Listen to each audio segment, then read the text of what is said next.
But you know, guys, even the newspaper people are on holiday. The newspapers haven't arrived. So headlines is only Ghanaian time. Yeah, but I thought that surprisingly, they are striking. They were striking. So they've been diligent enough. Or the machine. Okay, maybe the machine. They've been diligent enough to do it. But let's see. Do they have anything on Thursday? It's a wonderful Thursday. Today's Thursday. It is. Okay, a weekend, a holiday starting the weekend, and you know how it's going to be. And Johnny said that you can be. He said you can tell us if you're going to celebrate. But I guess wherever you are, and if some celebration is going on there, you can let us know. Right, it's the too platform. Early. Right, it's too early now. Johnny, these days, look, when I was driving coming here, I saw some people already. Yeah, look, I agree with you. When I was leaving my area, I saw like 4 boys. They were already gathering and pulling tables. I'm like, okay. It's not 5 o'clock yet. What are you pulling tables for? Either they didn't go home and are continuing. You know what they told me? They want to sit down. They want to sit down to do what? I have no idea. Anyway, so let's check out how Founders Day is celebrated elsewhere in other places. Do they do it differently from what we do here? Find out. A nation that does not honor its heroes will not long endure. Abraham Lincoln. But even more, President John F. Kennedy once said, a nation reveals itself not only by the men it produces, but also by the men it honors, the men it remembers. Several leaders, including John F. Kennedy, Martin Luther King, and Nelson Mandela, are remembered for their contributions to history. Americans remember founders of the United States because they sat down to decide on how the Federation works, despite Washington being that country's first president. In Singapore, Lee Kuan Yew, often referred to as the father of Singapore, was the first Prime Minister of the Republic of Singapore. He celebrated on August 7. Julius Nyerere is noted as a key figure in the independence of Tanzania. Over 13 people are considered founders of Nigeria. The troika of Obafemi Awolowo, Nnamdi Azikiwe, and Amadou Bello negotiated Nigeria's independence from Britain. Though Mandela is important in South African history, his day, which is 18 July, is not necessarily a holiday in South Africa, but an international day commemorated worldwide. There are two unyielding stands in any discussion on Ghana's independence. It has always been a clash between the governing New Patriotic Party on one hand and the Convention's People's Party and National Democratic Congress on another. The UP offspring wants Dr. J.B. Dankwa, Edward Akufo-Addo, and other members of the United Gold Coast Convention, who equally played critical roles in Ghana's independence struggle, to be given the same prominence as Dr. Nkrumah. But for now, 21st September remains our Founders' Day. But what does this mean to the ordinary Ghanaian, and of what relevance is it in today's society? Founders' Day is like when the big sis, when they founded independence for Ghana. I don't know much about the Founders' Day. All I know is say how we get our freedom or something. That's what I know, but I don't know much about it. Imagine you know, imagine you know, me too, me can't. Imagine because say we need to watch na eya for fida. When you do me. Na we need to go into a yenye ejuma watch na. Na me ka say one is imagine I make a cry. Ti amu say Kwame Nkrumah holiday.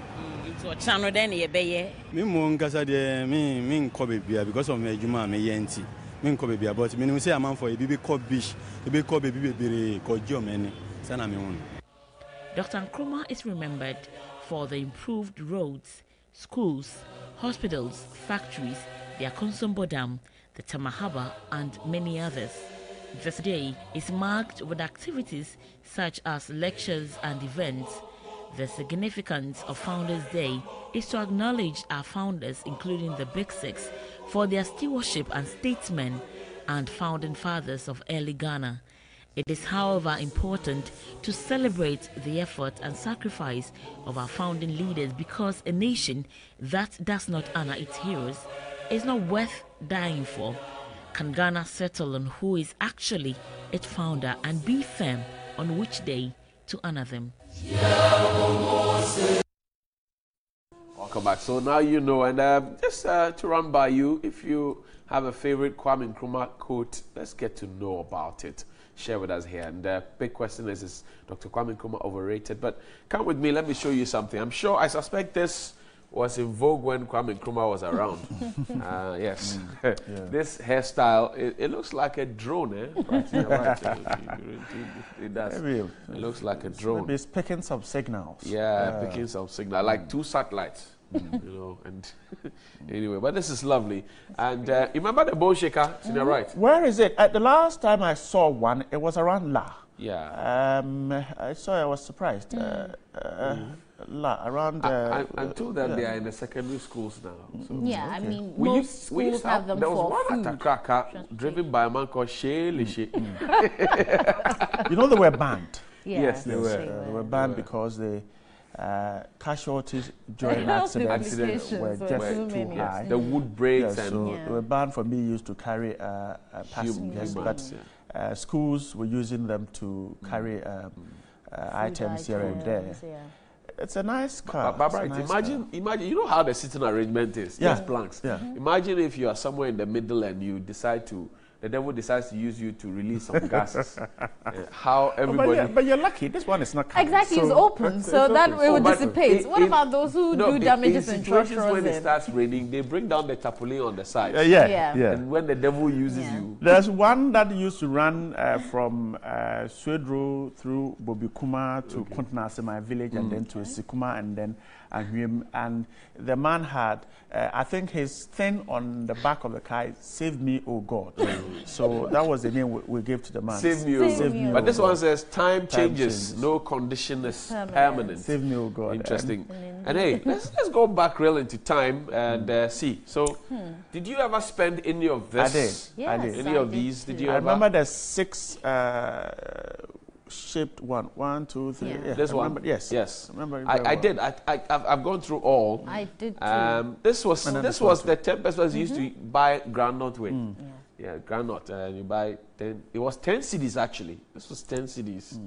20 CDs, 50 CDs. 100 CDs. Though. This was 100 CDs, 200, and 500. Okay, this one is still in use. The 100. Yes. It's not no. It's been changed to 1 CD. It looks they've made the 1 CD in that form. But you know how people believe that what was in the middle was gold, the metal in the middle was gold. So sometimes even as children, you'd attempt to take out knock it off. the middle. I see. But it was interesting. Yeah. So this is it. This is how far we have come. But if you have some old currency as well, let's know about it, and we will celebrate. Yes. We had the interesting, old notes, and I remember we used to save them whenever my father saw it. At least sometimes he reward you for keeping. Yes. So take a photo of your notes and we used to shade. You put it behind the paper for the coin, and you use your pencil to try and get the diagrams off it. Right. It was right. I have a question for you. Look, the woman in front, must she pay the Okada man? I mean, take a look at it. He's enjoying. Is he the one who put it there? Oh, but these are 2 women behind the driver. You can't even see the rider. And this woman is directly opposite there. Should the woman are you trying to say she's paid already? But what? If you she should pay. She's boarded the Okada now. Oh, God. She's boarded what? Okada. So she should pay the but if people ride like this, I mean, how would the man see the... He has pushed his head to one side. That's why she's turned her head in one direction. What funness they can bring. Anyway, maybe we'll do headlines in the papers available now. We'll start off with today. It says, Opuni can't escape jail. And there's a picture of Dr. Stephen Opuni. Also, call AG to order. Woyomo tells Nana Addo. Then Minister sparks debate on 75% salary cut of heads of SOEs. And there's a picture of the finance minister, Mr. Ken Ofori-Atta. The slash of salary. I'm told that they're brooding over the idea that nobody should earn more than the president. If you work in a state institution. And so those who are earning 75,000, and because the president earns around 22,000, right? No, but Johnny, isn't that a joke? The finance minister was. I mean, you mean the amount? To try and paint the picture that a chief executive earns more than the president, so it's a big deal. For me, it's not a big deal. I mean, if you go to the developed world, look, chief executives of Apple and Silicon Valley and the rest are earning far, far, far, far beyond what the president is earning. But those are private entities. Are they state-owned enterprises? I can tell you that, you see, chief executives, by virtue of their work, are picked and remunerated in order to achieve certain targets. Right. I think that we will simplify the issue if the only argument we're making is to say that because he or she is earning more than the president, we need to cut his or her salary. Right. Look, do you know what the president can do with our money? Now, the president's office has a safe. If he's traveling, the president is going to the UN at the moment. Is he back? No. Okay, so he can pack thousands of dollars in his suitcase and take it to US and come back, and no one is supposed to ask him how much did you spend and how much did you return. So what is the big deal? If you pay him 10 cedis a month and he has how is it called, unaccounted interest, can take money and spend and not be asked what he uses it for. In the meantime, state protocol provide him clothes and food. And so I think that if we want to look at salaries of CEOs, let us look at it, but don't let us say that because they are earning more than the presidency. Exactly. I think it becomes too... Because you know, Bright, I mean, the critical point you raised, when the president is out of office, he gets extra share. By all the recommendations that have been made, we need to provide him a place to live, an office where he would operate. I mean, the last one, Professor Edubwan was saying we need to provide a place for him to live and so many other things. Many people have said that, look, given the kind of opportunities the president has, sometimes he doesn't even touch his salary. Of course. You know, by the end of the... So, I don't know, but let's see how the conversation goes. I mean, if we're looking at the cut, it's because probably we think too much money goes there, whereas they get other forms of incentives. So, yes, and maybe the work they do, the results that we're supposed to get, we're not getting that, so we're looking at it. But to put it in comparison with, you know, the president's salary, then really we don't have a say. Basically, they should cut down because we need the money to do other things. Yes, that's fair enough. Has anybody thought about it? I mean, the finance minister, he's always like in a pensive mood. No, but he looks like Dr. Nkrumah. Look at his hair. He has like a bit of receding. Are you not seeing this? He does though. Anyway, maybe he looks like Dr. Kwame Nkrumah. Please. I mean, anyway, happy birthday to you, Nana Asari. He's a man in charge of Connect FM in Takrady, 97.1 in Takrady. It's your birthday today. It's shared with a great man like Dr. Kwame Nkrumah. Happy birthday to you and the rest of the team, Malik Ramsey and I forgot what the name. He remembers soon. Anyway, let's also touch on Ghanaian Times. It says, cop grabbed for selling arms on page 12. Also, President to address 72nd UN General Assembly today. Then the First Lady promises to build cancer treatment center. And then Cocoa Board signs $1.3 billion loan pact on page 12 of Ghanaian Times. I see. I'm happy about the cancer treatment center coming from the First Lady because we know the issues, especially with childhood cancers. I would be happy to see that happen. Not only build a cancer treatment center, but see that most of the pediatric cancer treatments go on the NHIS. I hope that's a start. I mean, that's something we look at. I know a group that's trying to put up, you know, some sort of fundraiser for children with cancers. I mean, I didn't know that children had cancers until they showed me photographs and, you know, a history of people like that. And I was so shocked. So, Mauli, Komla Asumeni and your team, keep up the good work. But as the First Lady, I think that the First Lady is doing very well as well. You know, from the Konfanochi Teaching Hospital through to this one. I mean, she's doing very, very, very well. I think so. You know, it's sad that, well, in a country like that, we don't set aside money for the First Lady, so she will have to rally her friends and family to get there. But she's doing well. Maybe moving forward, we should, because apart from being the wife of the president, what else are we expecting her to do if she doesn't have allocation to do anything? Right. Apart from being wife of the vice president, you don't do anything. So they call you the First Lady, and that is all. Then you will be walking and taking greetings.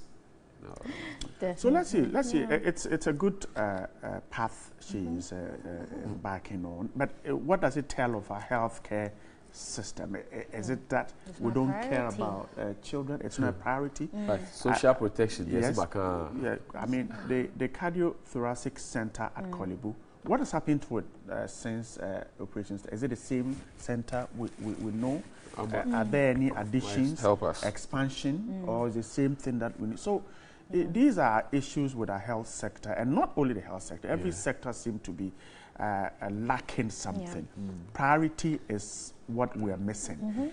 If kids are suffering, and it has to take the First Lady to mobilize resources to put up a cancer treatment center, then it tells you that we're not being serious as a country, and we must wake up and do something more than just waiting for First Ladies to deal with this. Definitely. And you see, I don't know whether it's the view of, I mean, Ghanaians or general, to think that because women usually, for where I stand, most women are those who come down with the cancers, and they are the ones who can't fend for themselves and need help from, you know, support groups and all that. But when it comes to the men, most of the time, either their jobs are paying, or, I mean, they sort of get away with it, and not so many people come to the hospital anyway because of your poor health-seeking attitude. But with a woman, there's breast cancer, there's cervical cancer, there's, I mean, so many cancers which are devastating. And if you really care about the women in your country, then you put priority on these things. So I hope, even as she's taking, you know, the step, the health ministry will also support and then eventually put it on a broad scale for all of us to benefit. It's a systemic failure. It is. It is. But hey, big question here, beyond cancers, is Dr. Kwame Nkrumah overrated? Point number one. And if you know any of his favorite quotes, share with us. It's Founders Day. The cocoa board cocoa purchasing loan. How long are we going to take a loan every year to buy cocoa? I remember the last time there was another loan like that. There were questions as to, is it that when we take the money, we don't make profits? Or we make profits and yet we misuse it? But this is, I was sad when I heard at the signing ceremony, organizers bragging that this is the 25th year Ghana has gone to the loan market to pick a loan to buy cocoa. So if we picked $1.3 billion, what is the profit? Can we multiply that by 25 years and see how much we have made? Now, where is that money? What has it gone into? It's for salaries. Must we continue picking loan every year to buy? Can Cocoa Board make money and keep it and use it to buy cocoa some 4, 5, 6, 10, 20 years from now? Right. Or must we continue and celebrate Golden Jubilee of loans? It's for remunerations and other things. Look, and even the workers at Cocoa Board, they are always complaining because if you look at their salaries and remuneration, there's nothing to speak of about. But you see, even the farmers, those who plant the cocoa and you go and weigh and all of that, they are always impoverished. Even the farmers. Now, I think that one bag or 1 ton of it is about 400 and something. It's not up to 500 Ghana cedis. Really. I mean, what could you possibly do with 500 Ghana cedis? And you know how long it takes for cocoa to mature and before you go and harvest it, dry it, all the process, paying people. We are not treating our people well. And if we don't treat them well, that's how come the cocoa farmers are selling their farms to galamseyers. Because there is no point. If he's able to sell his plot of land to a galamseyer, which is not right anyway, but he sells the plot to a galamseyer and is able to, he gets some 20,000, 25,000. He would rather be excited about it. But you know, speaking about the cocoa, I don't know if Cocoa Board looks necessarily at the forest areas where they get the cocoa from source. Because remember I told you there was a video not too long ago about foreigners who have planted a machine in the forest and are harvesting the cocoa, cutting the pods right in half. There's a machine that splits it, takes the beans out, and the pods go back into, you know, the whatever. And I'm wondering, is Cocoa Board aware of this? Because this is another way of bypassing the right means and taking our cocoa. So does it mean when they get to the ground, they don't get enough cocoa produced, and so we're taking all these loans? They should look at, you know, sealing these loopholes for a bit with a start, and maybe that will help us keep our money within the system rather than always taking the loans and going back to square one 25 years down the line. Speaking of that, and I'm tempted to believe that we don't have a lot of men on the ground, because if we did, I mean, there are supposed to be cocoa scholarships. How many cocoa children or children in cocoa growing areas? Still exist, it does. How many children in cocoa growing areas get the scholarships? It is his father who goes to the farm, but then they will bring the scholarship for the politicians and sometimes even for children in Accra who know nothing about cocoa. How cocoa is even planted, how the seedling is nursed until the time it becomes a tree. So I'm wondering, what is the motivation? And mind you, the cocoa farmer's child will help the father in the farm. He will. What benefit comes to him? I don't know. What benefit comes to the father? Anyway, Johnny, what do people have to say today? I'm sure they'll be talking about Cocoa Board too. Let's check out some of the... Oh, someone sent us some old notes. Thank you very much. I mean, our listeners, our viewers, they are champions. So. Nana, sorry, happy birthday to you. Says, good morning, guys. Yesterday, work, I was told today was a holiday. I mean, at work, I'm sure you. I was surprised because the holidays are too much that I can't even remember some. Oh, okay. Good for you. Haha. Guys, that car is called Bone Shaker in my school at Spaco at Denwood Water Region. Promise. Bone Shaker or Arrow Glass. Arrow Glass. Dr. Kwame Nkrumah is overrated, and unfortunately, Nanado wants to underrate him. Gubsing in Bamboy. Is it a Bamboy at Mamprovi or the Bamboy in Bole in the northern region? Bole Bamboy. Okay. Nkrumah is overrated, and that is very good in part of Ghana. The man really did well for our nation, Ghana as well as other countries. It's through his courage that you and other people smile today. Who knows, we would be slaves today to the British. However, Nkrumah is underrated when we Ghanaians today left his party. Amos from Tamale. Well, the CPP will be holding a press conference today on this Founders Day and Matters Arising. So we'll bring you that particular conversation. Today is Founders Day. All right. So after they found this country or they founded this country, what did the subsequent leaders add to the progress of this nation? Will they also be celebrated? Well, that's a good question. That's a good question to ask. Yeah. I mean, after Dr. Nkrumah constructed the Tamamoto Way, 50 years and beyond, today we have people who are adding asphalt to concrete. I'm not an engineer, but I know that you don't add asphalt to concrete on any day. The road was made with concrete and iron rods and slabs and all of that. Then you're adding asphalt. So it's decoration now. Where did you train? Okay. Deco.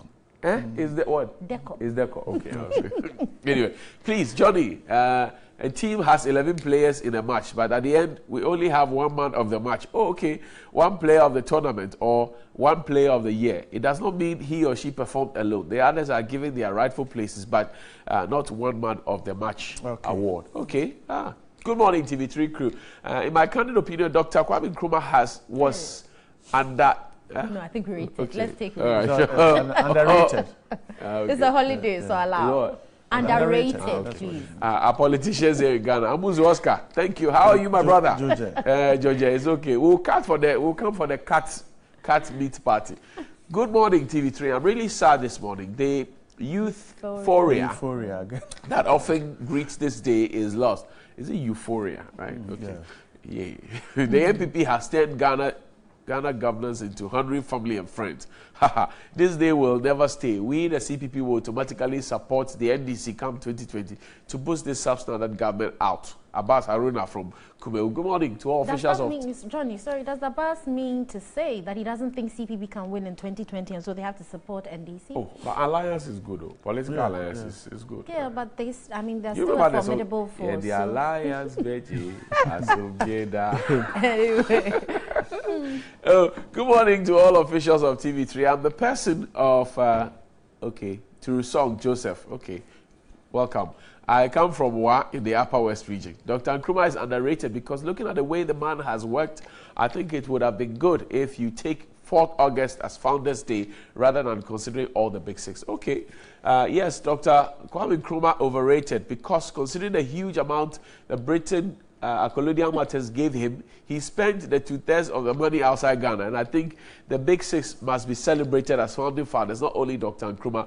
Honorable Joseph Odroma for inside Besro in Kuma, who says, how on earth are the founders of UGCC the founders of Ghana? The UGCC's agenda was self-government within the shortest possible time, which was aimed at getting a federal state, while the CPP's agenda was self-government now, aimed at getting a unitary state. Eventually, it was the CPP which won independence for Ghana against the wish of the UGCC members at the time. History is history and can never be changed. And so, why the deliberate attempt by His Excellency President Akufo-Addo to change the history of Ghana to suit his Achim compatriots? Okay.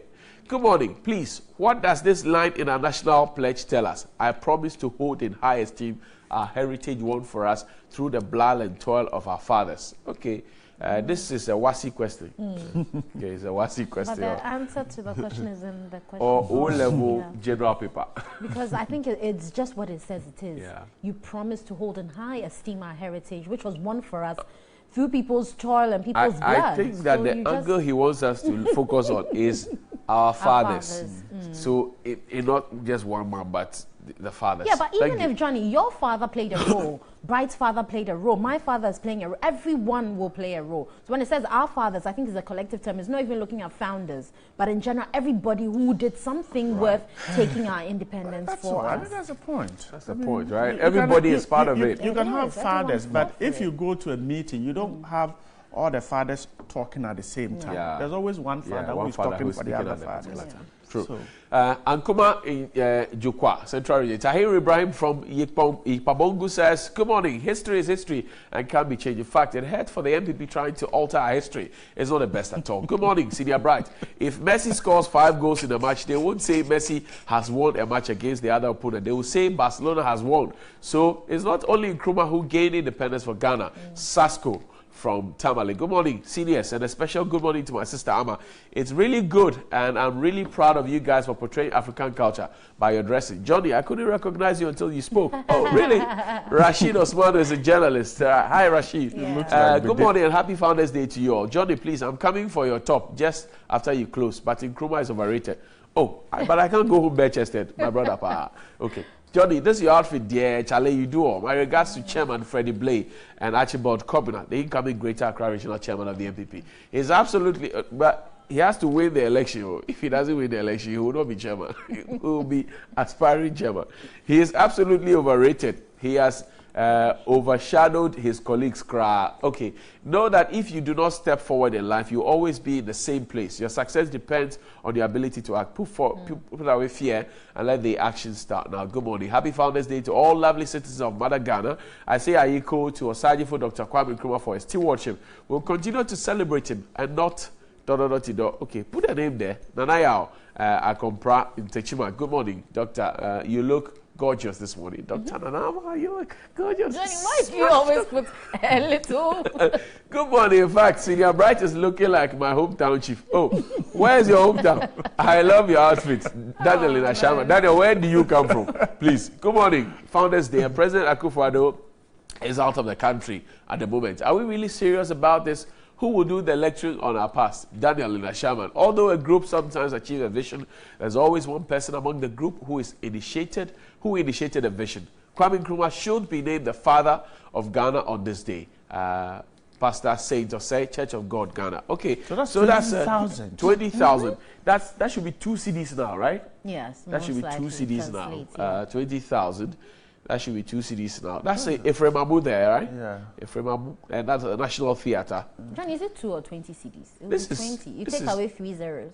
It will be 20 CDs. So it becomes 20. Well, like with a redenomination. Yeah, 20 CDs. So it becomes 20 CDs. So it becomes 1 violet note.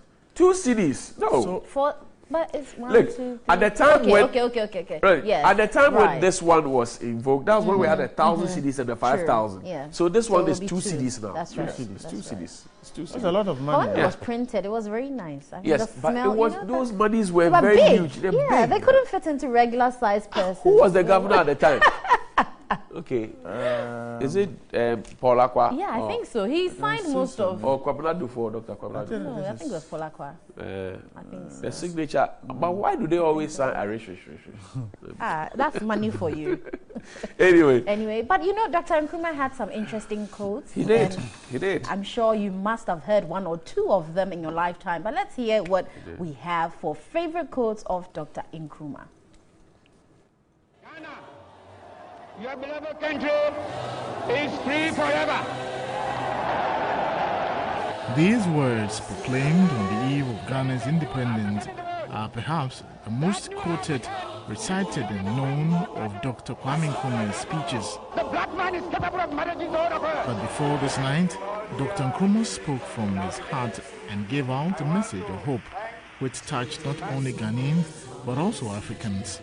His speeches exuded his intellect and depth of knowledge across several fields of learning. Those spearheading the North Atlantic Treaty Organization, the imperialist powers who have brought in their vassals, Spain and Portugal. Portugal, in fact, since the wars of the Spanish succession, 1700 to 1714, being a protectorate of Britain, which has enjoyed special trading and unnecessary rights in both Portugal and in the Portuguese territories for over 200 years. Who is the enemy? Fellow freedom fighters, the enemy is imperialism. He was politically suave and knew how to carry his audience along. Presidents and distinct delegates, it's quite clear that a desperate attempt is being made to create confusion in the Congo, extend the Cold War to Africa, and involve Africa in the suicidal quarrels of foreign powers. The United Nations must not allow this to happen. Even before the term one district, one factory or one household, 1 meter found its way in the 2016 electioneering as a political mantra, Dr. Kwame Nkrumah was the first to use these terms. Perhaps you didn't hear what I said. One man, one car, one man, one house. The canker of corruption was prominent in Dr. Kwame Nkrumah's government, and on its eradication, these were his thoughts. It's not a problem peculiar to any country. I personally feel that the only way in which you can stop corruption in a country is to build up a strong public opinion against it. And perhaps someday, Africans may wake up to the realization of the dream he passionately spoke about, a united state of Africa.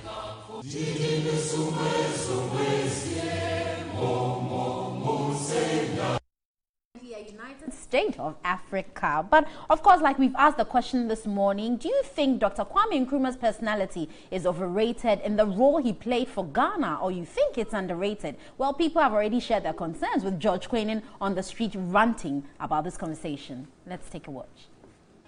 It's the special Kwame Nkrumah Day edition of New Day, and so our discussion will be centered on the first president of the land, Dr. Kwame Nkrumah. The debate on who founded Ghana lingers on, and so the question is, do you think Dr. Kwame Nkrumah has been overhyped or underhyped? This is Daily Rant. Let's keep talking. I don't think he's been overhyped. It's just in the right direction to make known whoever gave us, who fought for our independence. Was he the only one? He wasn't the only one. So why didn't the others fight along? Why no? Why didn't they fight harder? They weren't asleep. Look, let me tell you something. It took only one man to get out of a whole group. Oh no, No, it didn't. Slow down. So why Slow do you down. have the big fish Slow on down. our money? Slow down. Show you our money. I'm not saying he's the only man. I'm not saying he's the only man. I'm saying. We have the big sis here. No, I'm saying. We have the big sis here. We have the big Slow down. Slow down. This Slow is down. Kuma. No, you this guys is big vigilante. So these are the support for our independence. Okay. Skrela. All these people, I think, also fought for Ghana's independence, right? Bruv, cool down. You see this money? You see this? Yeah. You see this man over here? Yeah. We're all ones together. None of us stood up that seriously more than him. Listen, go to America. Listen, I'm just trying to arrive at the point. Arrive at the point. Yeah. Then I Bro. Talk on point. Be calm. Look at this man over here. Go outside Ghana right now, okay? And ask about Nkrumah. Let the Negroes tell you that. Sorry, Negroes tell you what Nkrumah did. Even his works here affected the change over there. Go to certain secondary schools, not JHS, SHS, and ask them who composed the national anthem. Don't tell you Nkrumah. Tell them, ask them who designed the national flag. So that means that he has been overhyped. Exactly. I don't think Nkrumah has been overhyped. If you're saying he's been overhyped, what's your reason? This is someone who was even willing to lose his life for the sake of Ghana. So were you there? He wasn't there. I mean, I wasn't there. I wasn't there, but he was almost killed because he decided to stand up for Ghana. You know what Nkrumah did? He ended up arresting all the members of the other big five. All people who even brought him together to help fight for independence. An example is David Dankwa. Nkrumah sentenced him because he was against something that he called. He's talking with facts. Do you get it? See, I'm saying that Nkrumah has been overhyped in the sense that he didn't do everything alone. He did with some people.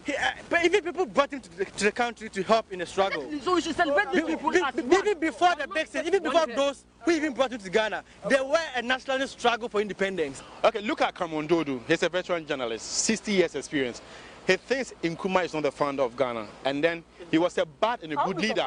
So for him, somebody like Cameron Dodo, he thinks Nkrumah has been overhyped. Exactly, and it's true. Right. See, it's true. He's very right. Oh, God. He's so right. The words are not even coming. Have you heard of John Say?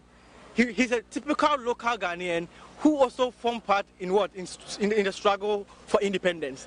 There was a struggle even before the emergence of the Big Six to fight for independence because they saw the evil in colonialism. Man, okay. You keep arguing. Listen, cool down. You keep arguing and saying that You keep arguing and saying that Nkrumah was an evil leader. Now listen. No. Like you said Cameron Dodo said he was a good and a bad leader. Thank you. They say he's a bad leader because he eliminated his political become. Oh, but it's logical. Did he eliminate all his political opponents? Do you know the reason why he did that? If he has a vision, you have a vision, there will be people who always fight against you. Let me say an example. Nkrumah was a media man. He made us understand that yes, he has massive respect for journalists. But when Nkrumah was in power, you know what he did? He banned press freedom because he wanted to achieve certain things based on his whims and caprices. The guy had a different agenda. He had a different agenda. Where do you have to press freedom doesn't mean you are taking everything away from them. You know how in Ghana we can just excuse me to say behave like animals. When we are given freedom, we just overemphasize freedom. I think so. Listen, a wise man once told me, if you are doing something right, you always have haters. It's very simple. Listen, if you wasn't doing something,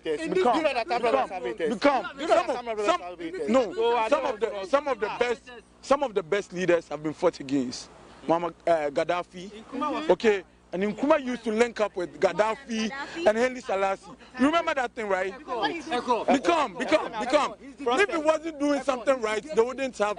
He's deviating. All I'm saying is, if you are saying he's a bad leader, he did it for the good of the people. If you are saying Nkrumah has been overhyped, what makes you think so? Really?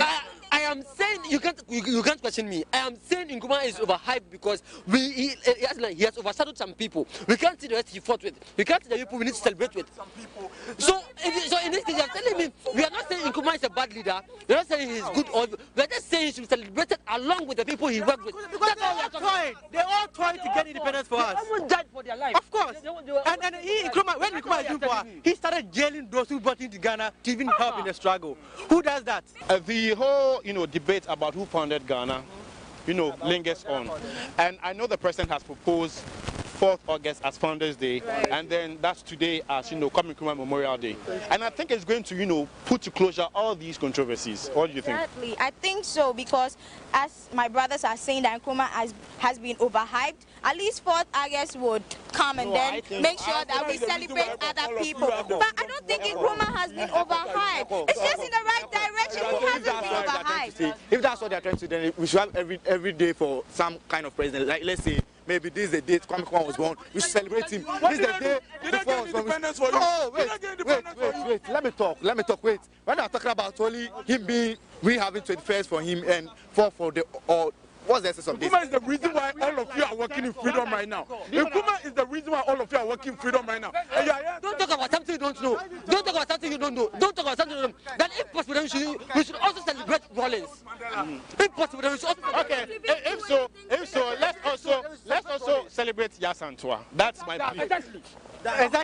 See, I mean, the line that the President Akufo-Addo is towing, I think he's just trying, because he raised the issue of we shouldn't be celebrating just Nkrumah. It has been politicized. And then they are saying, people are making all those suggestions because they think politicized. It has been politicized. The Big Six.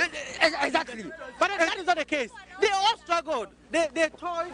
People are now saying the president wants to celebrate his family members because they are part of the Big Six. But it cannot be true. But all these people have families and others, so they will be grieving. So if now 4th August has been set for them, but we haven't overhyped Nkrumah. Nkrumah should be celebrated, and Founders Day he should be celebrated with the rest. For we will not be celebrating Nkrumah like we should celebrate it, because independence, getting independence for a country. We are saying we can celebrate Nkrumah, all right, but it should be celebrated with some people. They helped him. What I told you celebrating? Who is now on camera? Is it you or your cameraman? I'm the one. Exactly. So if you work with the people, there'll definitely be someone who will be. At the end, okay, Nyansa. At the end of production, you see the cast rolling. Yeah. Right. So are we trying to say that look at the Big Six? Are we trying to say that we don't acknowledge them? We do. But definitely one person will stand out. They are different. They are different, please. That's why they've given them 4th August. Okay. It's okay. It's okay. The Founders Day. No, Founders Day is enough. Founders Day is enough. Okay. We are not even celebrating Nkrumah like we are supposed to. Look, Mugabe is still on the throne. Are you aware? Mugabe is still there. Do you think Dr. Kwame Nkrumah has been overhyped or underhyped? This is the discussion for today. And remember, you can join in just and answer your comments on our social media platforms. On Facebook, it's News on TV3, and on Twitter, it's a News TV3. Enjoy your holiday. So come to me, I am the Lord that healeth you. I'm the Lord that saveth you. I'm the Lord that redeemeth you. So come to me, all in the labor. I'm the Lord that healeth you. I'm the Lord that saveth you. I'm the Lord redeemeth you. So come to me, all in the labor. So come to me, holy people that labor. Sick and we can even never laden. I know we have to give you rest. Can't you which is very light. Come here to make you very bright. Take away your darkness and give you life. So come to me, all in the labor. So come on to me, holy people that labor. We can even never lay down. I know we have to give you rest. Not which is very light. Come here to make you very bright. Take away your darkness and give you light. So come on to me, all in the labor. Should I see me in the place with the back of the hand? When I live the name of Jesus in the meeting, God for some song. In the yard, in the yard, in the yard, in the yard, in the yard, in the yard. So come on to me, all in the labor. Should I see me in the place with the back of the hand? When I live the name of Jesus in the meeting, God for some song. In the yard, in the yard, in the yard, in the yard, in the yard, in the yard. So come on to me, all in the labor.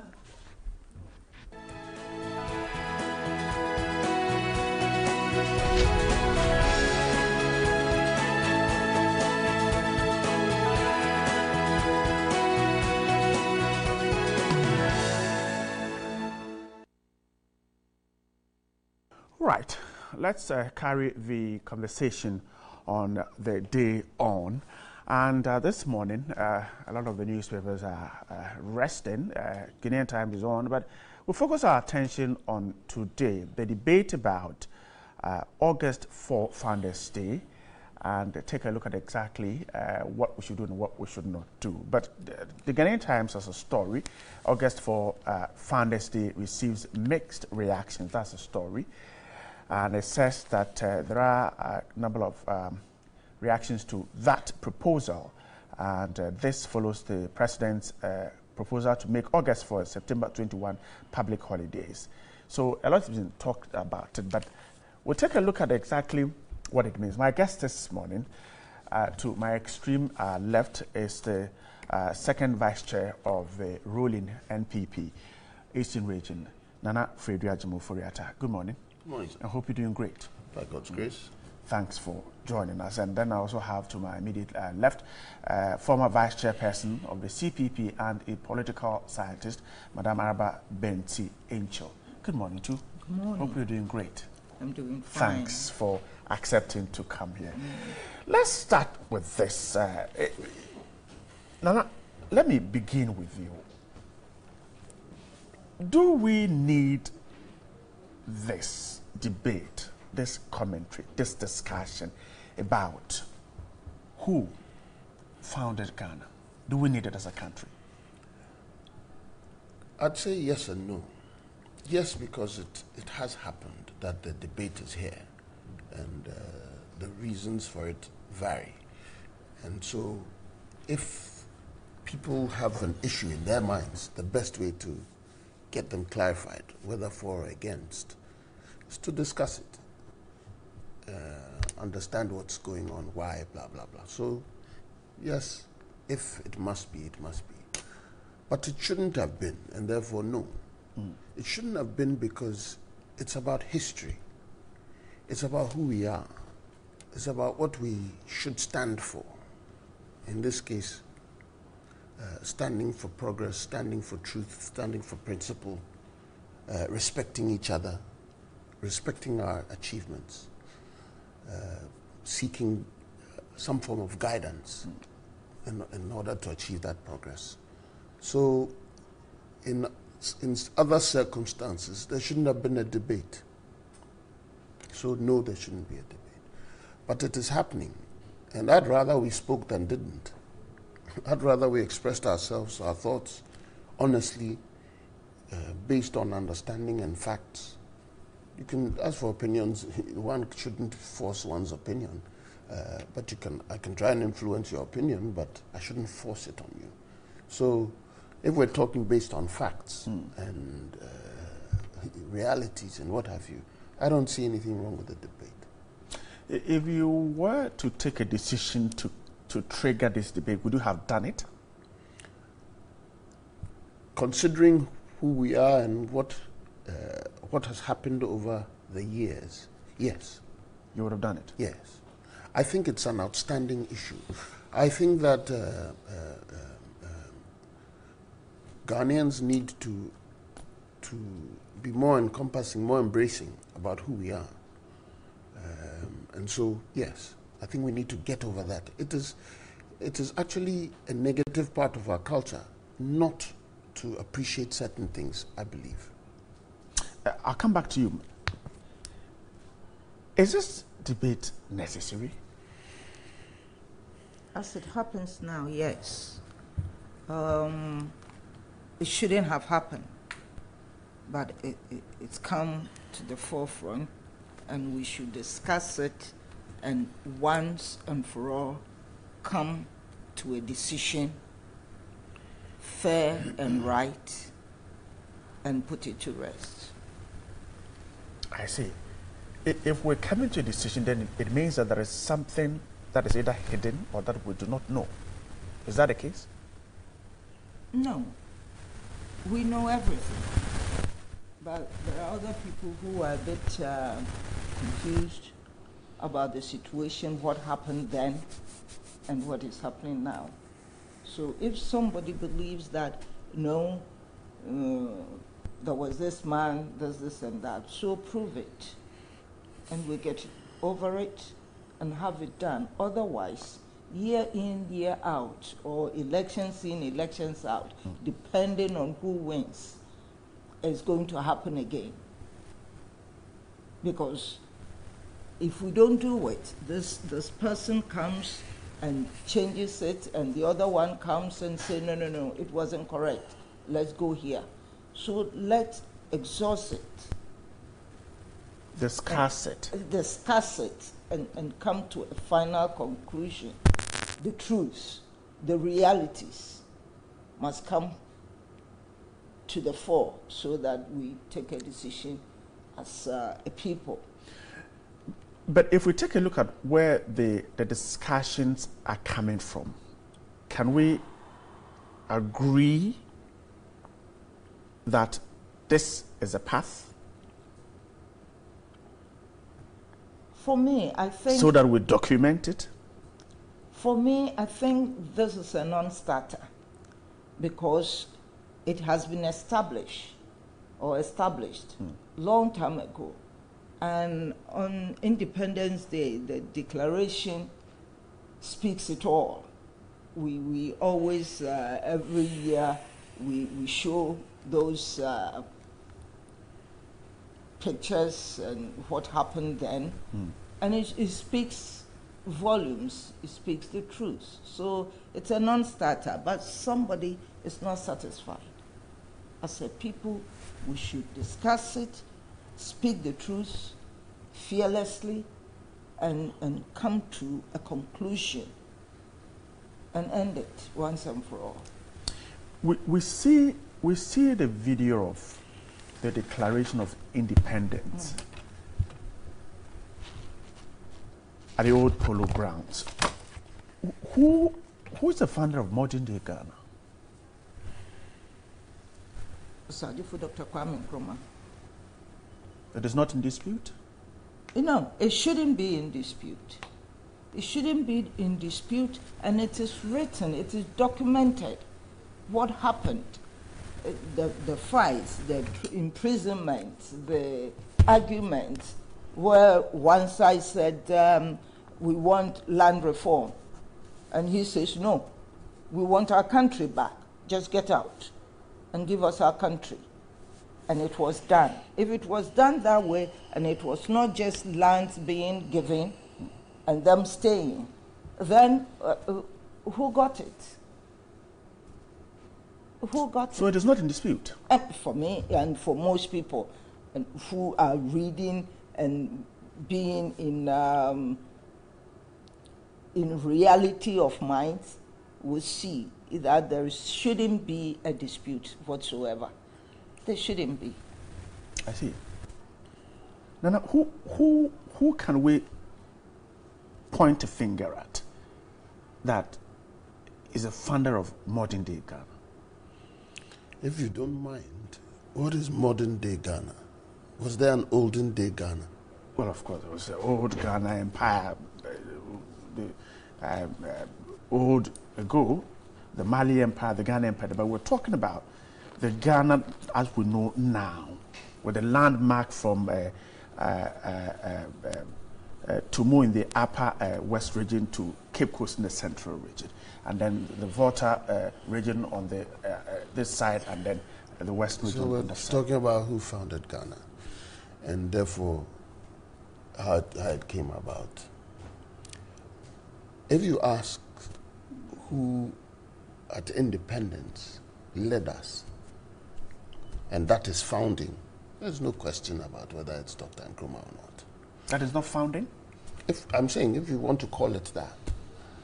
But if you want to refer to the fact that there was a process, then it was not only Dr. Nkrumah. If you want to say who, when we finally were getting a flag, who held it? When we finally had a declaration, who uttered it? I'm not going to debate that.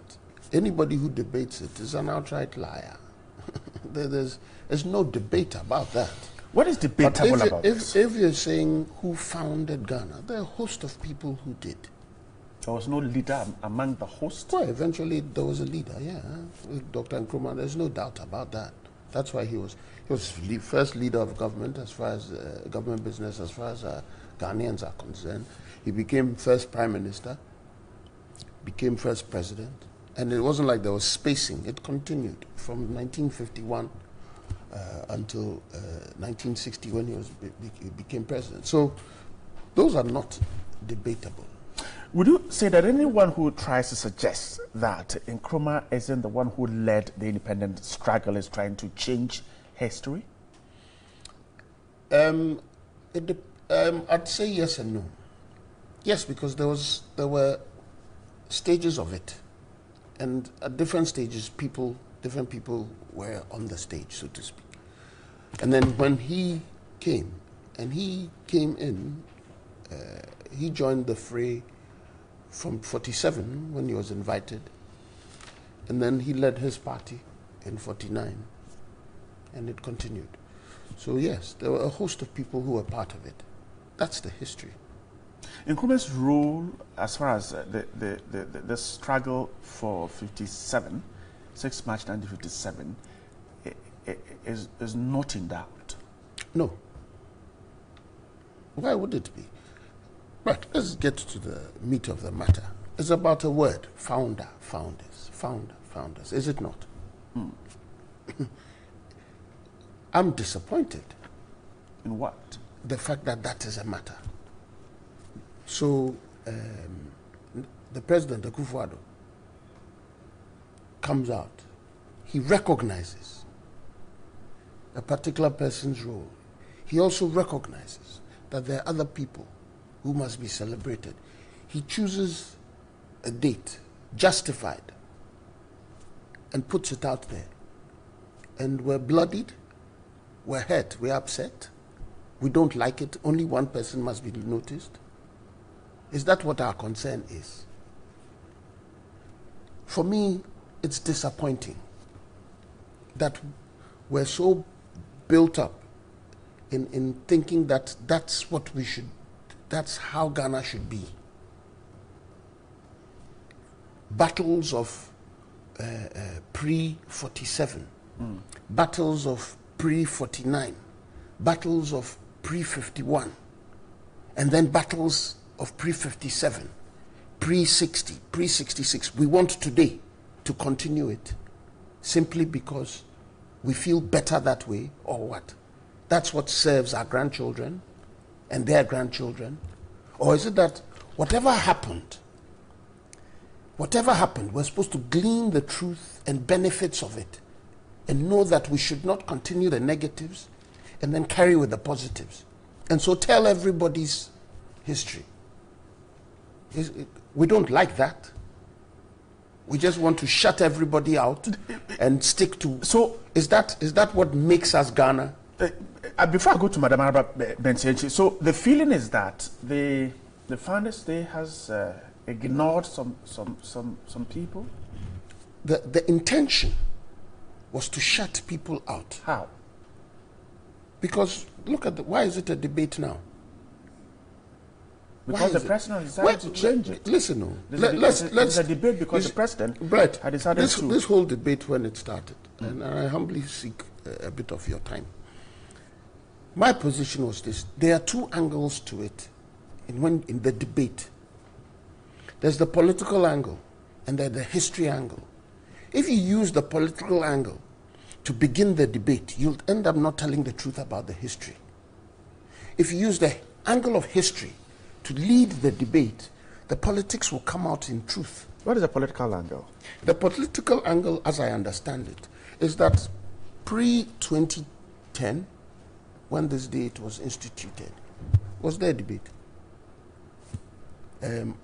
Fourth Republic, President Rawlings, he was not the most excited person about Dr. Nkrumah.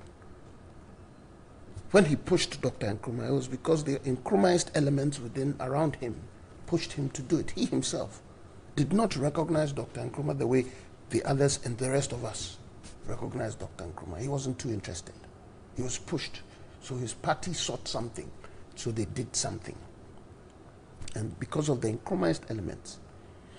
Then comes Mr. Kufuor. Mr. Kufuor did all the things that sought to soothe the pain of the past and bring forward a certain brightness about everybody, including Dr. Nkrumah.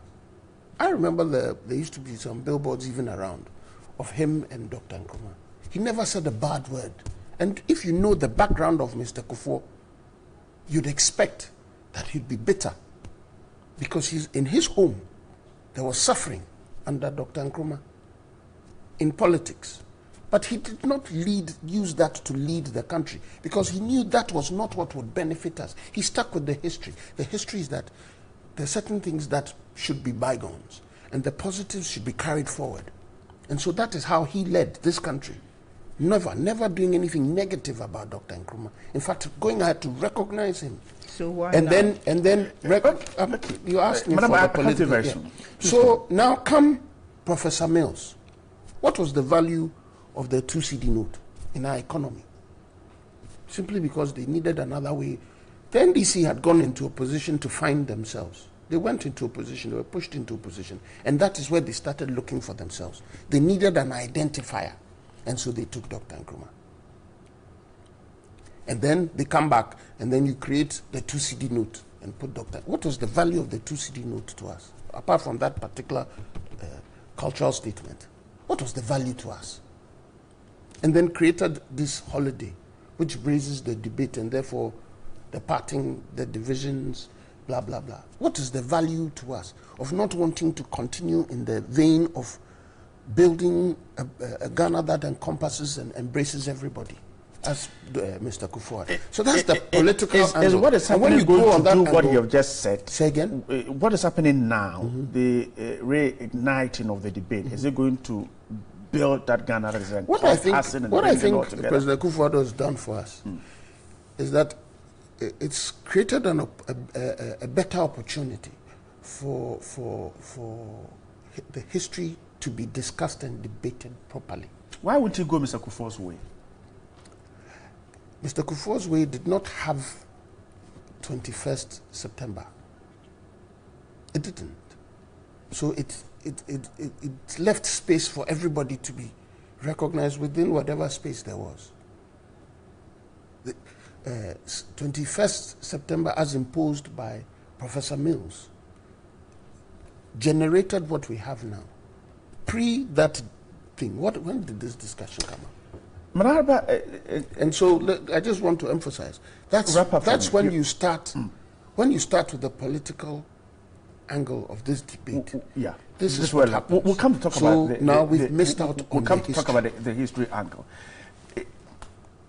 Do you see a suggestion? And by the way, quickly, you notice that Madam injected because it was politics that was leading the debate. Where? She was only asking questions. Yeah, it was a fair question. I'm not saying it was wrong. I'm just saying that that's what politics does. Okay. Yeah, I'm not saying that it was wrong. Some commentators have said that this is only an attempt to rewrite history.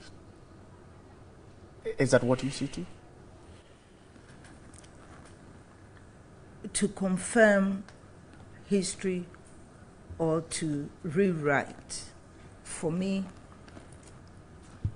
hence this debate, it has already been confirmed and written in our history books, so on and so forth. Somebody comes and interjects something. So I'm not mentioning, as President Akufo-Addo, that interjects this in particular, that we should change the Founders' Day to Founders' Day. For me, I think that we should dispassionately discuss it and have it done.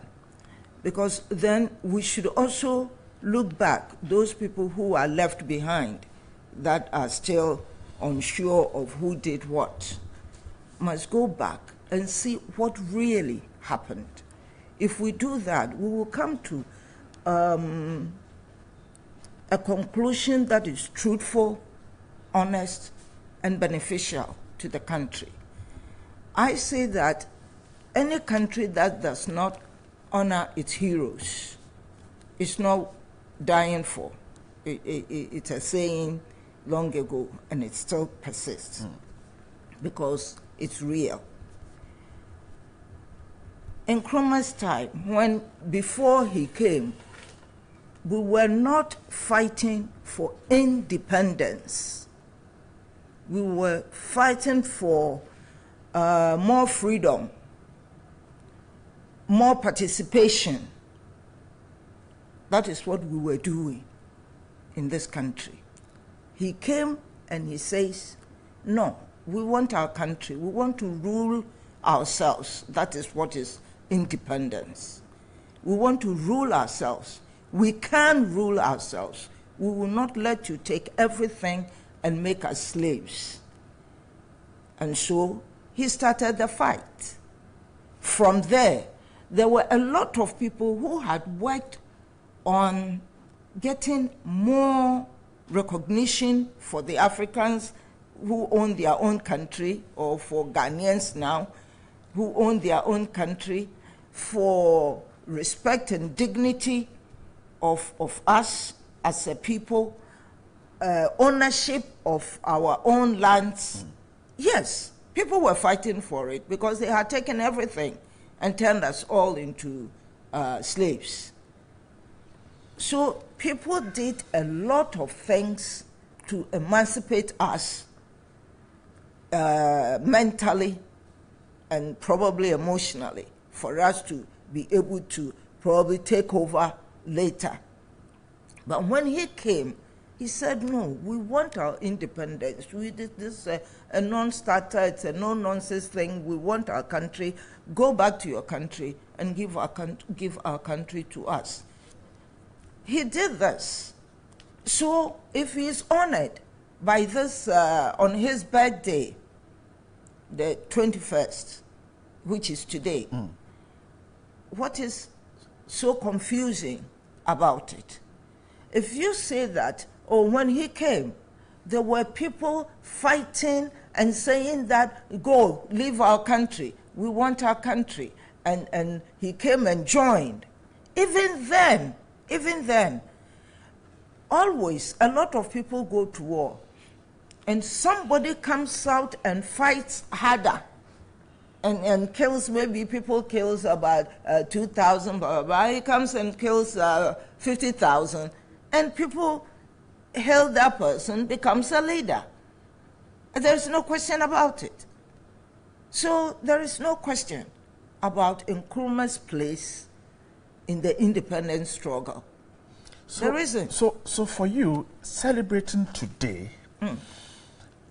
does not mean that we have left unrecognized all those who contributed to the fight. Is that what you're saying? Of course not. We cannot do that.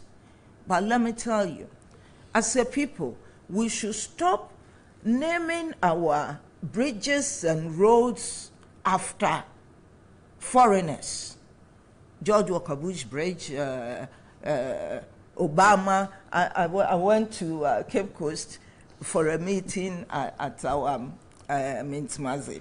And then I saw that the meeting hall has been named after Obama Hall.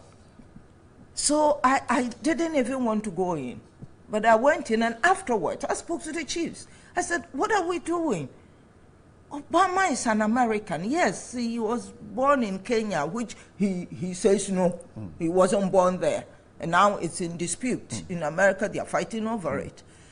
So why do we name our bridges and our important landmarks after people who means nothing to this country? Why don't we earmark these places and honor our heroes? There will be more heroes. So we shouldn't sell our country to America or Britain or anywhere else. Perhaps is that what has triggered this seeming confusion about founders? Because the other argument is that those who participated, contributed to Nkrumah's victory are not recognized well enough. And when you mention, they speak about power grant, that you can only get to know of the Power Grand Circle at Takoradi, and that's it. So let's earmark buildings, the oil fields, the gold fields, important landmarks. We must keep them and honor our heroes with it, instead of, as I have already said, honoring people who do not deserve it. I'll come back to you to ask if we should celebrate an individual or group of people. But one thing is that the argument about Nkrumah being one of the many that fought for independence, that is neither here nor there. Nkrumah came, he joined people, they had started something. I would not, they had started the fight. But it wasn't for our independence. It was for more opportunities. It was okay for the grabbers to be there, but okay, fine. You take this apartment and I take this. You must give me this. Your own home, somebody taking your bedroom, and then okay, fine. Then I will take the hall. I'm simplifying it really for all of us to understand. So, and then he says, no, I will not do that. I want the whole of my home. Get out. And that's why we must celebrate him. That is why that is why we must celebrate him. He got the independence, but his life, being put in prison, being harassed in so many ways, and he found that people were not even really, I don't know whether, I wouldn't say jealousy, but that were not backing him completely. If you remember, even when the independence struggle was on, and they were getting to the end, the argument was that we want freedom in the shortest possible time. He says, no, I want independence now. So who would you say got it? If we had settled for independence in the shortest possible time, you think the Britons would have gone? There would have been there even other African countries probably whom we led into independence would have waited for possible time. What is a possible time for people who are grabbing your gold and all your wealth? So we celebrate Nkrumah. What happens to those who he worked with? We pick a day and celebrate Nkrumah. What happens to those he worked or engaged in the struggle? If we say that we are going to pick a day for everybody who did what in the independence, in a year, we'll have very few days to work in. So that is what I'm saying, that we have many ways of honoring people. Identify our landmarks, important things in our lives, and allow them space of honor. In all spheres of our lives, there are so many spaces that we can give honor as honor to people who have fought. I'll come back to with this question, but let me go to now, because as to which day we can set aside to celebrate these heroes, whether August 4 or September 2. But Nana, is there a need to celebrate an individual or a group? She thinks that there is someone who has to be celebrated because there was a leader in the struggle. Well, you asked me that in another way earlier. And but isn't it interesting that in this debate, those who talk as though we shouldn't have that other celebration, but that we should have Dr. Nkrumah's celebration, somehow always talk down the others. How? And he did this, and where were they? And they instead were doing this. But is that not the truth? But it is the fact. Is it? Is a fact? Is it? We know shortest possible is time. Is it? Was there no fight before? I have mentioned was there no fight before? No, you said he fought. The others were doing something. I'm saying he said they were asking for some freedoms. And I'm saying, are those the facts of history? Our own country. Are those the facts of our history? Brett, have you explored our history enough to know that this is the fact? I know the Aborigines were fighting for land, not for Ghana's side of that history. Do we know that that is the fact, or it's a propagation of a side of that history? That is because that's the side that we are pushing for. What was the Aborigines people fighting for? They were fighting for the rights of our people, and as far as I've been made to understand, because with them I've only read a portion of their work, I haven't studied them, that they were fighting for land rights and all that. I think there was something to do with taxes at the time or something like that, yes. Lampu. So they were fighting along those lines. Was that a fight? Political fights come in different forms. Was that a fight? The right to speak today and have a constitution, was that a fight? That was a fight. So my first question is, why is it that in propping up Dr. Nkrumah, we're denigrating everybody else? How? That is what we should never do. But it has been never. But you're saying it even happened here this morning. It happened yesterday on other shows.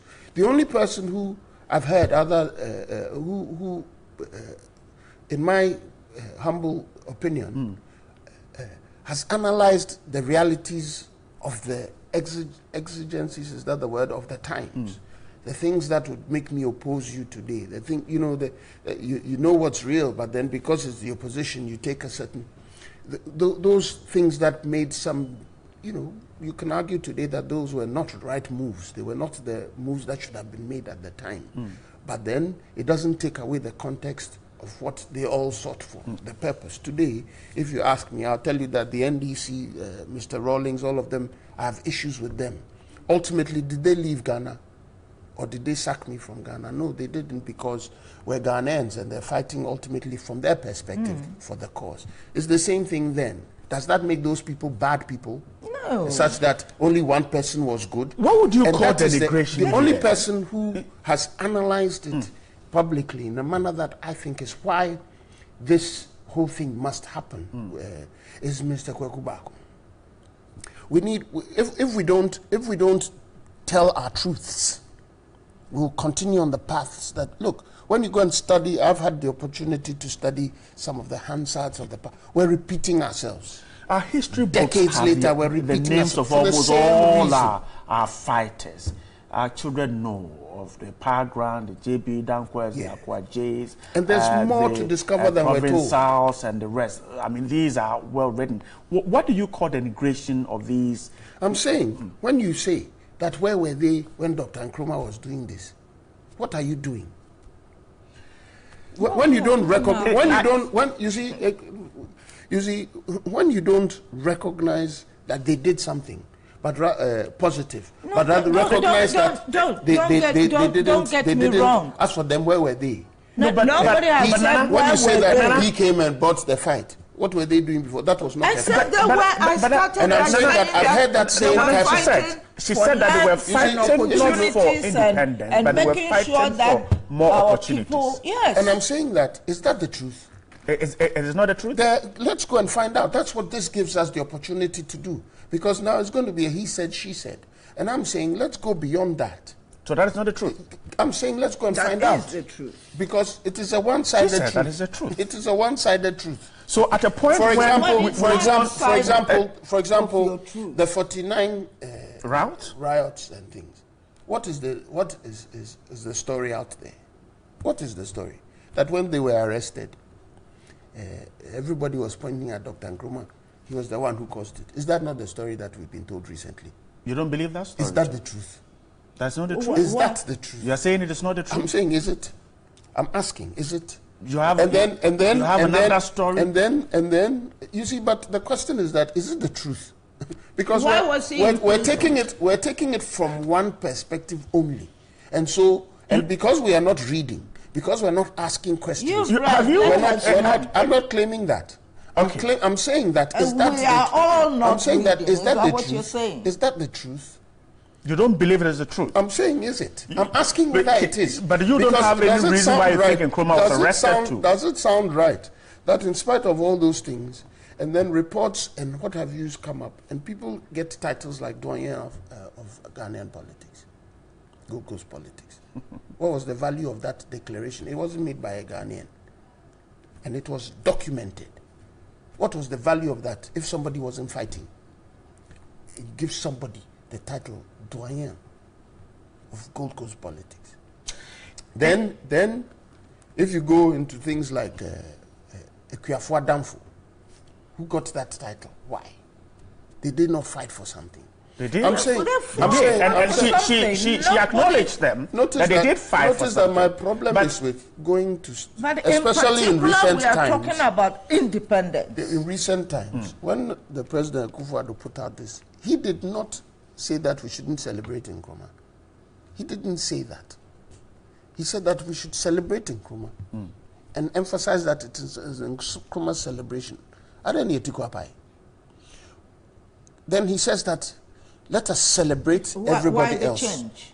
Let us celebrate everybody else. Yes. You see why the change? Is it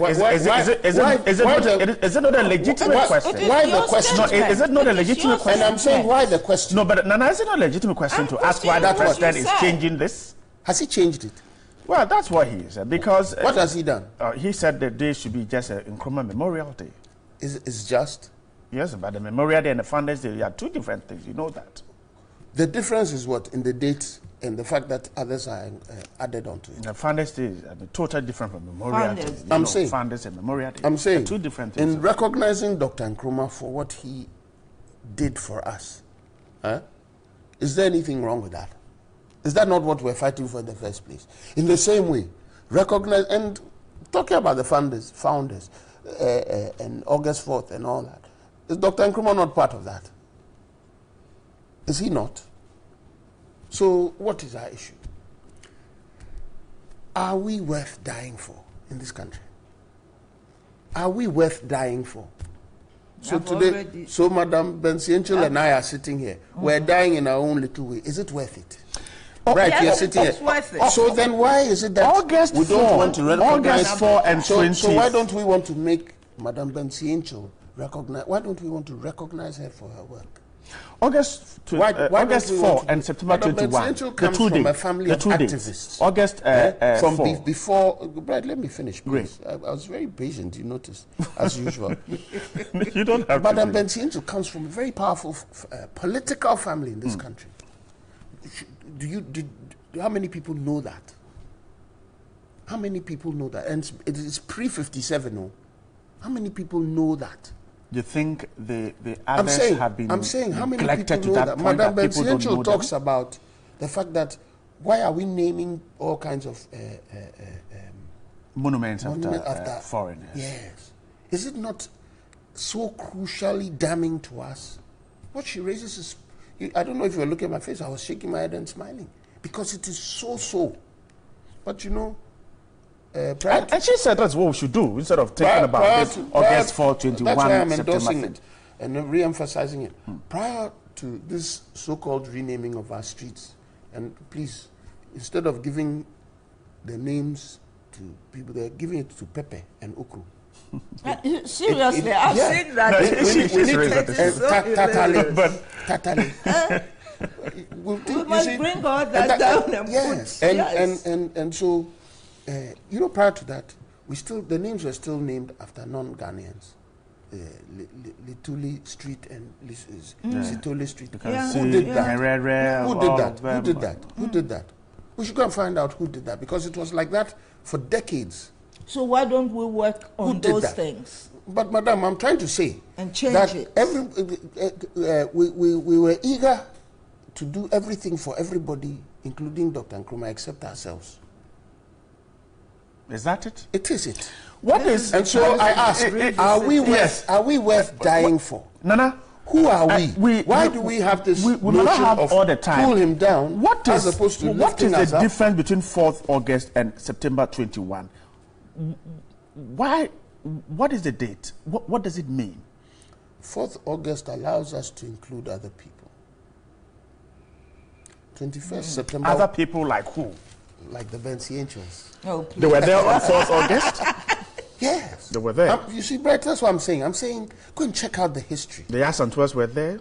Go and check out the history. The Bonnie, the we Ghana chief who was the head of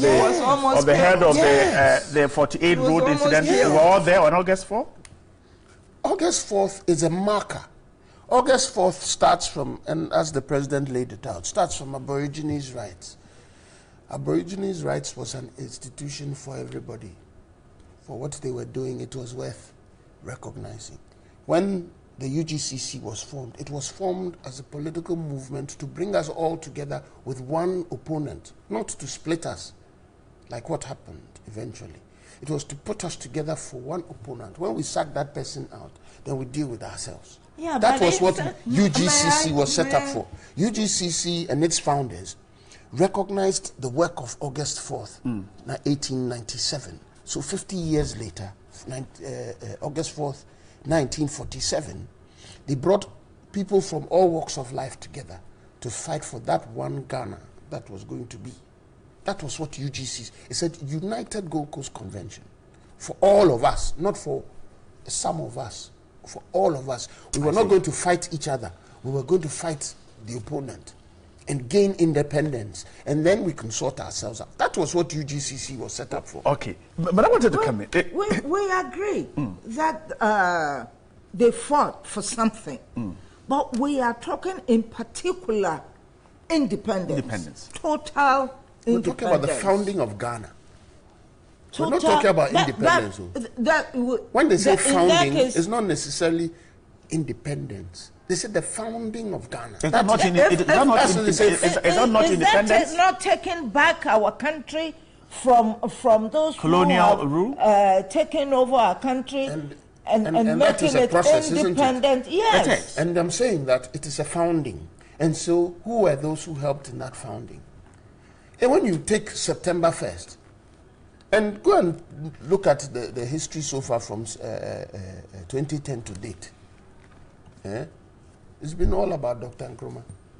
And then when you try to raise the other people, then they shut it down. So this is what worries you. But you were also worried. Yes. Yeah, so that we're on the same side. Them, but don't take from him. Okay, so took what? Madam has raised another. Wait, let's say another. What was taken? Yes, she's raised another point. That's the next step we're going. Core of the matter. What is the middle ground here, Madam? You raised this issue because we're just moving there. In the face of some feeling that some people have been sidestepped and others feeling not same. What is the middle ground here? How do we deal with this issue? Oh, but Bright, I wanted you to let us deal with her question. What has been taken? The question. What has been taken? No, the honor that has been given to him as the forerunner. It has been taken? People are trying to take it. How? If you say, by doing what? If you let's get that one clear, because it is really the debate point. What has been taken? The Founders Day. The Founders Day. It has been taken away. Yes. People are trying to take it away from you said 21st is no more the Founders Day. Because it is Dr. Nkrumah's birth date. What is wrong with celebrating his day? Is there anything wrong with that? On his birthday? Is there anything wrong with that? What would 4th August change? No. The question is that something has been taken from Dr. Nkrumah. What has been taken? If it was moved from his birthday to 4th when the president said that, if the president had said that we have Kwame Nkrumah Memorial Day, and then we have the Founders Day, Kwame Nkrumah Memorial Day for Ghana Memorial Day, and it's August 4th, would there have been a debate? If the two are Memorial Days, I'm saying if the president said that there's Kwame Nkrumah Memorial Day, 21st September, and there's Ghana Memorial Day, August 4th, or there's Ancestors Memorial Day, August 4th. Memorial Days are the same. Would that have been the same? Would that are the same? So as for you, but Founders and Memorial Days, you don't think that others deserve, but you deserve. That's what you're saying. No. Did you hear what she said? She said no. She said take away. I asked you a question, and your answer you gave me is what I'm repeating to you. You said, I asked you, I said, if they said Ancestors Memorial Day, You said yes, but not founders. So you're saying that no, that's for them, they don't deserve to be recognized. They deserve to be recognized. No one has said that. So the point is reducing the recognition to a Memorial Day. That's the point. And the others too. The Founders Day, and you know Founders Day is bigger than a Memorial Day. I'm saying, what about the others? Which others? So that's the issue point. is that which others? There are others. There are no others. There are no, others. it is not that there are no others. But you asked me which others. Yes, I wanted you to know which others. The point is that you changed, government is changing the Founders Day into a Memorial Day. The argument is that you're reducing the importance of that. Is it true? Of course, it's equally a public holiday. Today, apart from you, who's going to be paid, the rest of us, we are not going to be paid. He's the only one who gets paid here. He and the cameraman. Let's talk about the middle ground here. But how do we find a middle ground? Say we should shut it down. How do we find a middle ground in this whole seeming debate? Wait. Everybody says we should shut it down, so you're shutting it down. That's what you're saying. That we should shut what down? Is he listening to us at all? Yeah. You're saying that we should shut. Isn't that what you're saying? We should shut it down. All right. So let's talk about the middle ground. So we are talking about the founders with the S at the apostrophe at the end, and then the other with the apostrophe before the S. How do we find the middle ground in that? If it is Founders Day, the apostrophe remains, must remain. Before the S or after the S? Before the S. But if we are honoring those who started agitation, who started asking for our rights, and we want to honor these people, we must honor them because they started a fight in a different angle. And he came, joined them, and realized that he and them, they were not on the path to independence, to taking back our country. And so he said no. And if he wasn't being allowed, he said, let me go to the people who this country belongs to and all of us and deal with them. And so he brought everybody, workers, railways, teachers, whoever that was alive then, and screamed it on the rooftops, and people agreed. And so we fought. When I say we, I wasn't there, or I was just a child, but he fought, and hence he is the founder. I see. Nobody is saying that the rest did not do anything. That would be a total lie. They did a lot. He went to prison for it. He was beaten. A lot of things happened to him, and we are taking this, I wouldn't call it misery, but this recognition from him and say that we all did it. If you go to other countries, the wars they fought, people died, and their names are nowhere. It is in, but the person who led, thrown to jail, recognized as the leader, when they called who comes to sit at the table and argue on issues. This is what we really want, and get it. We give that person his place. So the founders with the S before the apostrophe before that the S. Is not the issue. It is not about an apostrophe. Otherwise, if you called me and said, Afridia, we're going to discuss the apostrophe today, so come. I won't come. Today is my son's birthday. I'd have stayed at home. They're waiting for me to eat Eto. Apostrophe. Ghana's history. It's about an apostrophe. Eto is your son a twin? No. In my house, we don't cut cake. We eat Eto, that's wonderful. Okay. So I'm saying, Brett, if you called me. So you push the apostrophe to after the S. It is not about an apostrophe. It is not about. Dr. Nkrumah is not an apostrophe.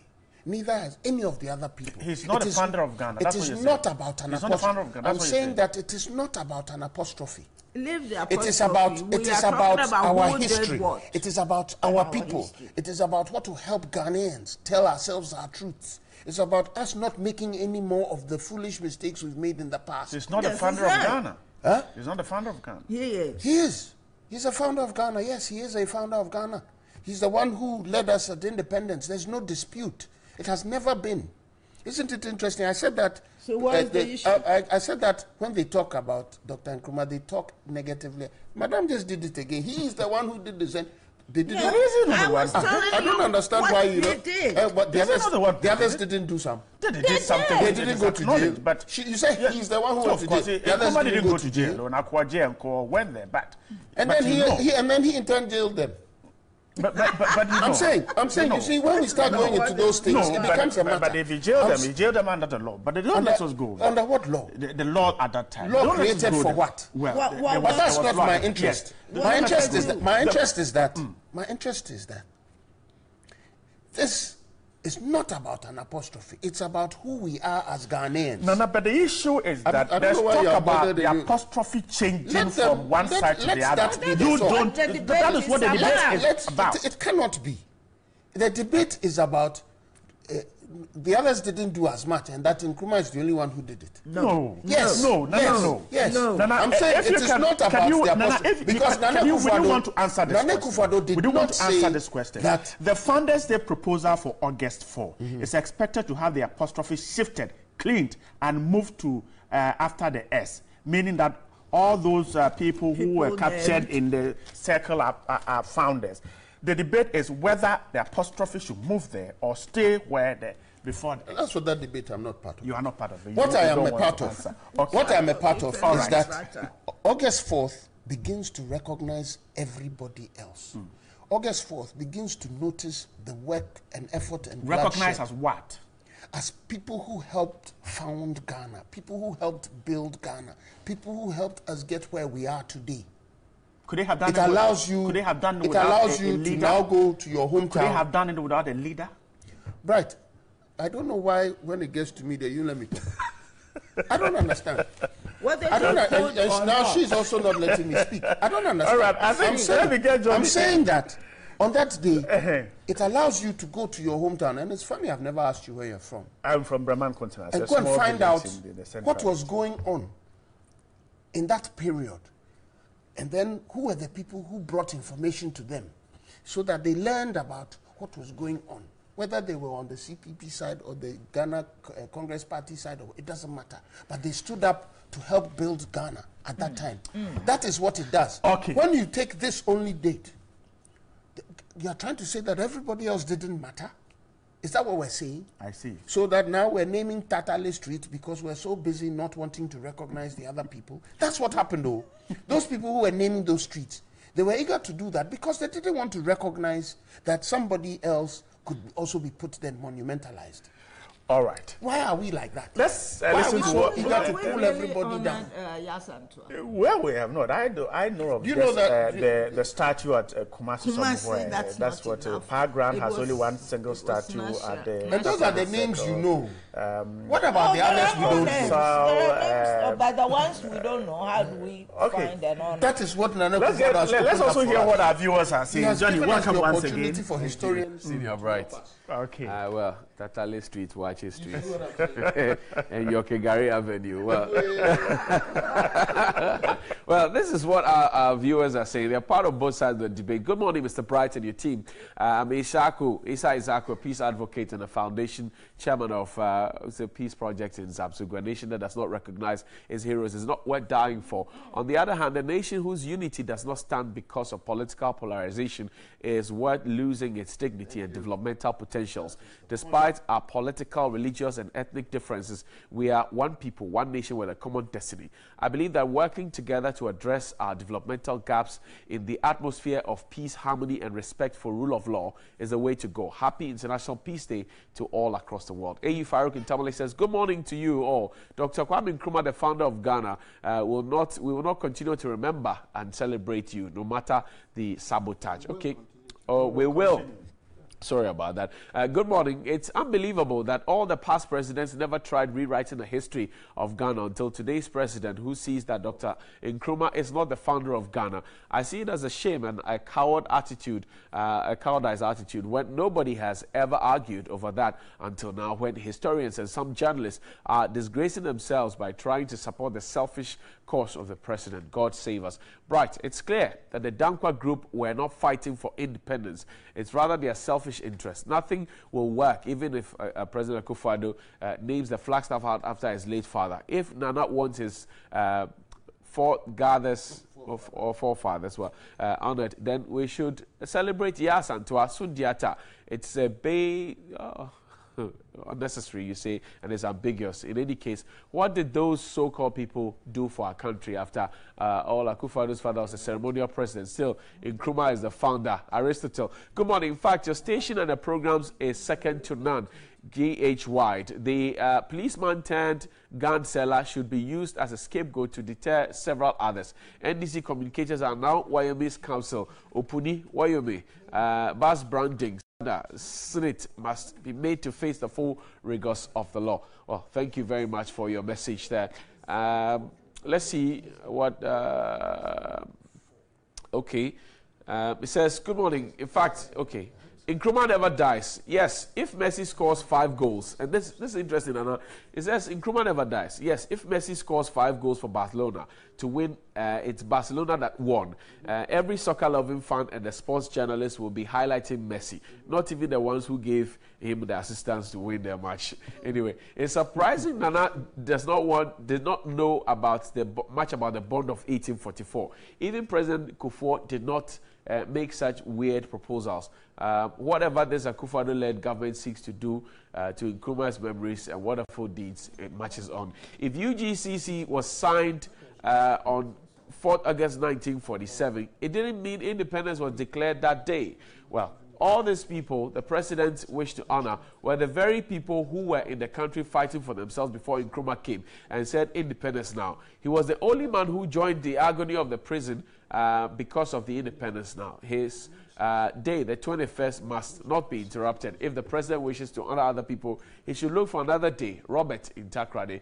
Good morning, Bright. Kindly tell Nana-Addo and his government to stop these unnecessary changes and concentrate on something better. We did not vote for him to come and change our history, but to give us jobs, because we already have Nkrumah in our blood. George in Takrade. Good morning, TV3. Let's stop this hullabaloo about this founders and thing, and let's celebrate all of them on a single day, period. Vincent Chikpo in Mamprobi. Bright.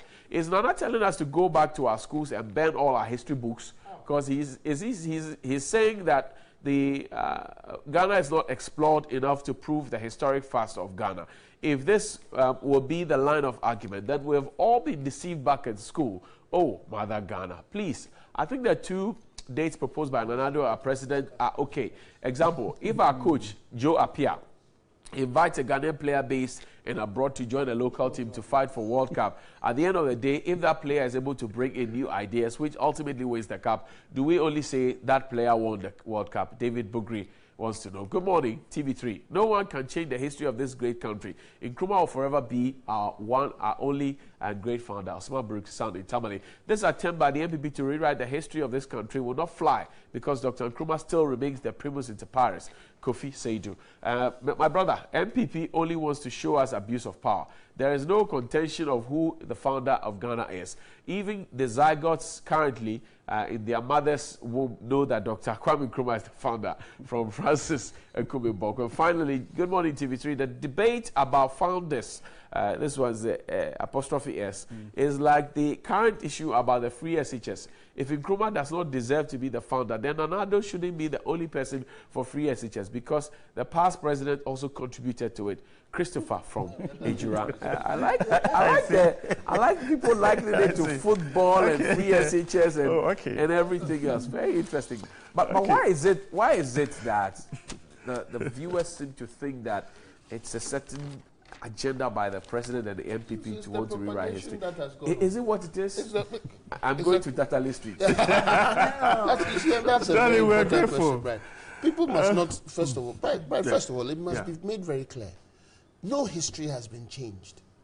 It's just that some things are now being emphasized.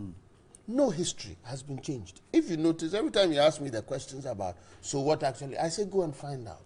Because there's this whole lot. Somebody asked a question about whether we should burn our history books. No, because those books were researched and developed based on what the person gathered and determined to be their the final point. Right. Yeah. That's why when you read one book, you need to read another and put them together to determine exactly where the truth came from. There's never a dispute about what Dr. Nkrumah's role was. In equal measure, there's no dispute about the achievements of those the others. What it is that now we don't know those names. We don't know those names, and we should be bothered because it creates a certain impression. They're not in our books. They are in our books. Who was the first? How many MPs did we have in 1951? 51. How many did we have in 54? How many elections have been held since we started holding elections in this country? All those things are little things that you see. It now makes people say, so there were elections before. Oh, so we voted before. Do you know that women started voting in this country before in America? Shouldn't we be proud of that? I mean, what's this thing that Nana Akufo-Addo then brings to brings to the fore who we truly are, and we should find out. Let us not go and skim through things and then sit back. People are not, we're not learning about ourselves. Okay. We're not showing pride in ourselves. When you go to our hometowns, like Madame was saying earlier, people who have done things for our people there, nobody remembers them. Why? They are giving it to America. Okay, but a wrap up for me. Okay, so at least the debate is with one. Yes, she can give us anything you want to say. No, what I will say is that Ghanaians must come together, honor our heroes, love each other, and let us build our country. For me, after elections, whoever wins, the whole country must support to build our country, whether it's NDC, NPP, CPP coming. We should. I'd rather you than NDC. We're coming, so we should love our country, love each other, and build our country. Nobody will build it for us. We should come together and build Ghana. And build Ghana. Okay. And please don't bring debates that will divide us. Yes. Exactly. And you notice that in times when Ghana was the crucial thing, you know, the CPP and the UP people always came together in our history after independence. When it mattered, they came together so that the people would be able to express themselves. Go and check out the military years of General Achampong. The UP people and the CP people put all their whatever's aside and fought. Even in democratic times, the CPP people and the UP people even joined forces to ensure Ghana went well. In the 1980 budget of Dr. Liman, that was thrown away. That was thrown out. So that and Dr. Liman's government was a CPP government. But when it needed, and the minority, that was a UP government, Dr. Johnson Freada started. You know who supported him? The PNP people are the ones who seconded the motion to throw out the. I'm saying that when it mattered, all this didn't matter. So why are we now acting as if we're so divided? I'm grateful. Nana Fredo Ajimo Furiata is the second vice chair of the NPP Eastern Region. Madam Araba Bensi Enchil is a former vice chairperson of the CPP. Yes, in a political Sunday. Those of you who send your comments, we're grateful for your comments. We wish you a great holiday. Stay with us right here. There is more coming up on the show.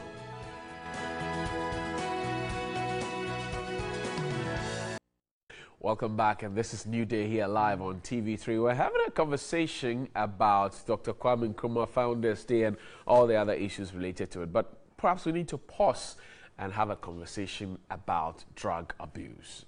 drug abuse is a very critical issue. And recently, I'm sure you heard the Acting Director General of the Ghana Standards Authority, Professor Asiedu-Dartey, who had mentioned to the committee in Parliament, the Public Accounts Committee that is, of a possible suggestion that, well, we could look at legalizing marijuana, cannabis sativa for export because of the financial gains that we may make from it. This morning I've been joined by Pastor Richard Ama. He is an advocate. He's been an advocate against drug abuse for 29 solid years. And he is a person with long-term recovery, 18 years since he said no to drugs, alcohol, and all of those. And he's been preaching the message. Osofo, welcome. Thank you. Good morning. How are you doing, sir? I'm great. That's a firm handshake.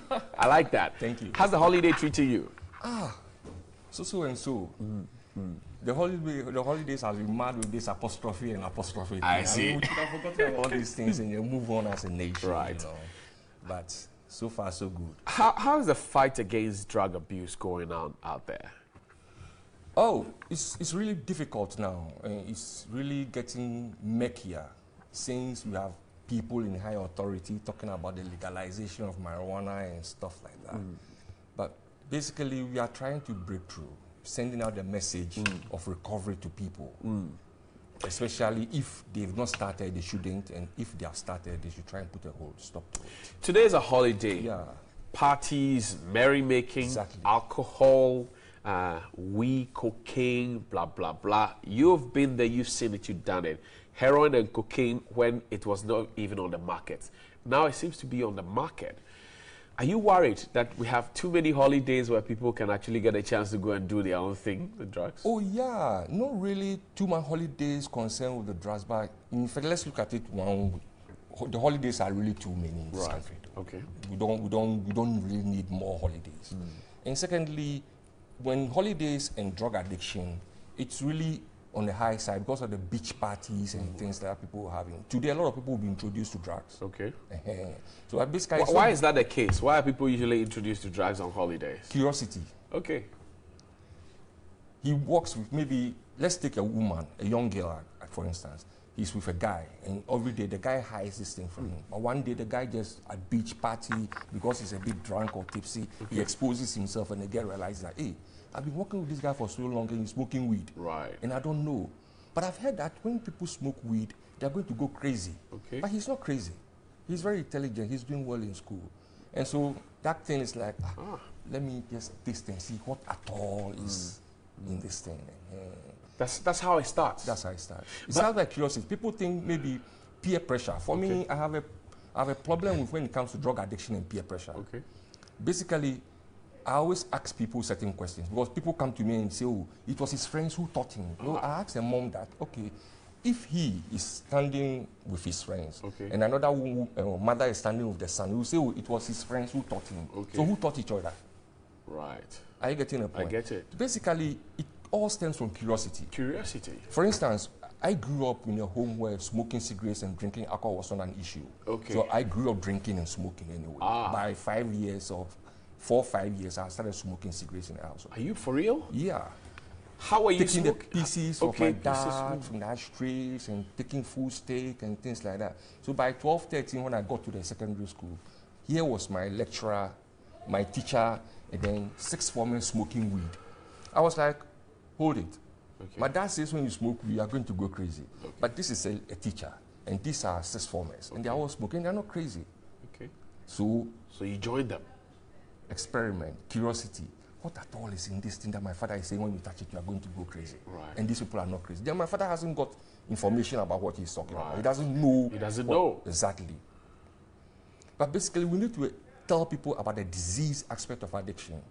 That there are people who are predisposed to addiction. Okay. And there are people, out of curiosity, who get the disease of addiction. Let's talk. There used to be a phenomenon back there when we were growing up of grandfathers or fathers who would send their children to go and buy cigarettes and light it for them. Not even, it's happening. It still does when they will ask the children to,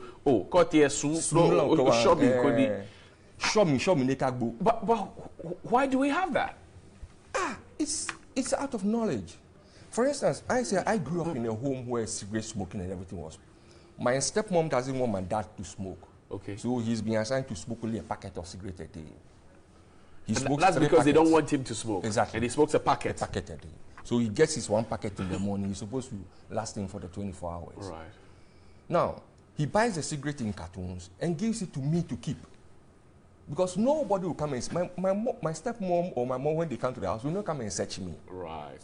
I get in a but they go to my big brothers and stuff like that. Okay. But being the 4-year-old, who would they search? And I know where it is. Right. So he'll be smoking and the cigarette will be there. I just exchange the packets. Oh, okay. So what was he teaching me? You see now? I see. Out of ignorance. I see. But this is a man he's somebody who is an executive here. I mean, he's somebody who is big when he was alive. Right. He was then one of the first black men to be made a general manager in US Insurance. Wow. Are you getting the point? So home was cool. So I'm curious about our social protection. For example, if it's a holiday and I go out with my friends, 3 or 4 friends, and I don't drink, they all drink. By the time we're done outing, they would have convinced me to taste alcohol, a bit of it. Exactly. What do you say about our social protection and how we're able to fight against drug abuse, for example? Because if you sit with people who smoke, by and large, they will convince you to be part of it. Not even by and large, they'll convince you to be part of it. But you're a secondary smoker. In as much as you sit with somebody who is less than like the way we are sitting, and you are smoking, I'll be a secondary smoker. Right. And that's what people don't understand. I've seen people go mad because they are secondary smokers. Passive smokers. Yeah, passive smokers. I've seen people go mad. I've seen people who were in their rooms where people were smoking outside, and then the smoke enters into the room, and then he goes off. I met a similar case some time ago, and all the doctors were perplexed. They were like, he doesn't smoke, he doesn't do this. But upon interrogation and having fun with him and thinking and talking, I realized that he lives in Nima. And where he lives in Nima, people smoke at his corners. Everywhere? Everywhere. And he's a university graduate. And he's having problems, so we'll be bringing him to the psychiatric hospital all the time. So I advise them, listen, relocate him. Right. Since he doesn't smoke, relocate him. When they relocated him, he completed his studies 2 years ago. Wow. Yeah. Tell me, is it difficult to recover from and take yourself off drug abuse? Is it easy? It is and it is not, because of the stages of addiction. You have been able to do it for 18 years. Yes. It wasn't easy, because I got to the stage of addiction. You see, we try to confuse ourselves with the stages of addiction. Okay. There might be somebody who is just experimenting with the drug. Right. I sat a stage. Even mere talking to him or even relating with him would let him stop. Then he gets into the recreational stage, where now he himself goes out to be getting it, going to parties and things like that, you know. But then he moves into the abusive stage where people now recognize. Okay. So you might be sitting with somebody, you drink together. Okay. But one day you look at the fellow and tell the fellow, my brother, why you did drink too much? Oh. Yeah. But why you drink with him? You drink with him. He has a disease of addiction. You haven't developed it. Oh, okay. That is the difference. It's not because of witchcraft. Because I have been taken to a lot of churches. I have been taken to spiritualists to do gymnastics. That's not how to solve the problem. Forget it. Prayers alone won't solve the problem. Despite, we need God when it comes to coming out of addiction. But there's a systemic way of solving. Systemic way of solving. So nobody became an addict in a single day. So it would not happen in a day. Right. Yeah. Our time is up, I'm told, but let me ask you what commitment government is putting in all of this, because we're getting growing numbers of addicts. Government is not putting any commitment in it. Not at all? Not at all. That's a serious thing. Yeah. Government should come out and tell us what they are doing. Have you heard anybody talking about addiction in parliament or in their manifestos or any of the political parties? Nobody does. Come to the media. How many media stations has a regular, constant program on addiction? None. TV3 has it. 3FM has Community Connect. I host it. Community Connect, you talk about addiction every time? We talk about it. I've never heard of it. We go into Nima, we go into Shukula, we go into Ashama. I've never heard of it. I am in the trenches. I host it. And Really? which is why I got nominated for Radio Development Host of the Year. Great. Good to hear. Because this is the first time I'm hearing of something of this sort. That's why it's not even popular. Right. But we need to go out to the public and then educate the public. Right. Just the way we did for AIDS. So on Saturday, we'll be having a program like that in Ashama. Okay. It's a walk. Okay. Where we want to smash the stigma. Okay. Where we want to preach positive living. Okay. And then try to take away the shame of addiction, because a lot of people become so ashamed of addiction that they don't even know what to do. So Saturday, the walk is happening in Ashaman. Where's the starting point? It's starting from the Presbyterian Church, and then we'll be ending at the Mandela Park. Okay. And if you could permit me to leave and out a number, so that if maybe people want to quickly, yeah, 027-345-2004. 027-345-2004. Pastor, I'm grateful. Thank you very much. I'm shaking, obviously. We need to have more time because at certain points when you have people who are advocates wanting to get into where the drug addicts are, into the ghettos to go and tell them the message, they are scared. Yes, they have to be. We'll discuss that next time. Yeah, we have to. Thank you. I tell people that when you are an addict, don't go to the ghetto. Okay, stay with us here on NewDay. We'll be back with some more conversation, some more music, and guess what? Ni Okang, a leading contemporary gospel artist of our land, is here. Will join us shortly after the break.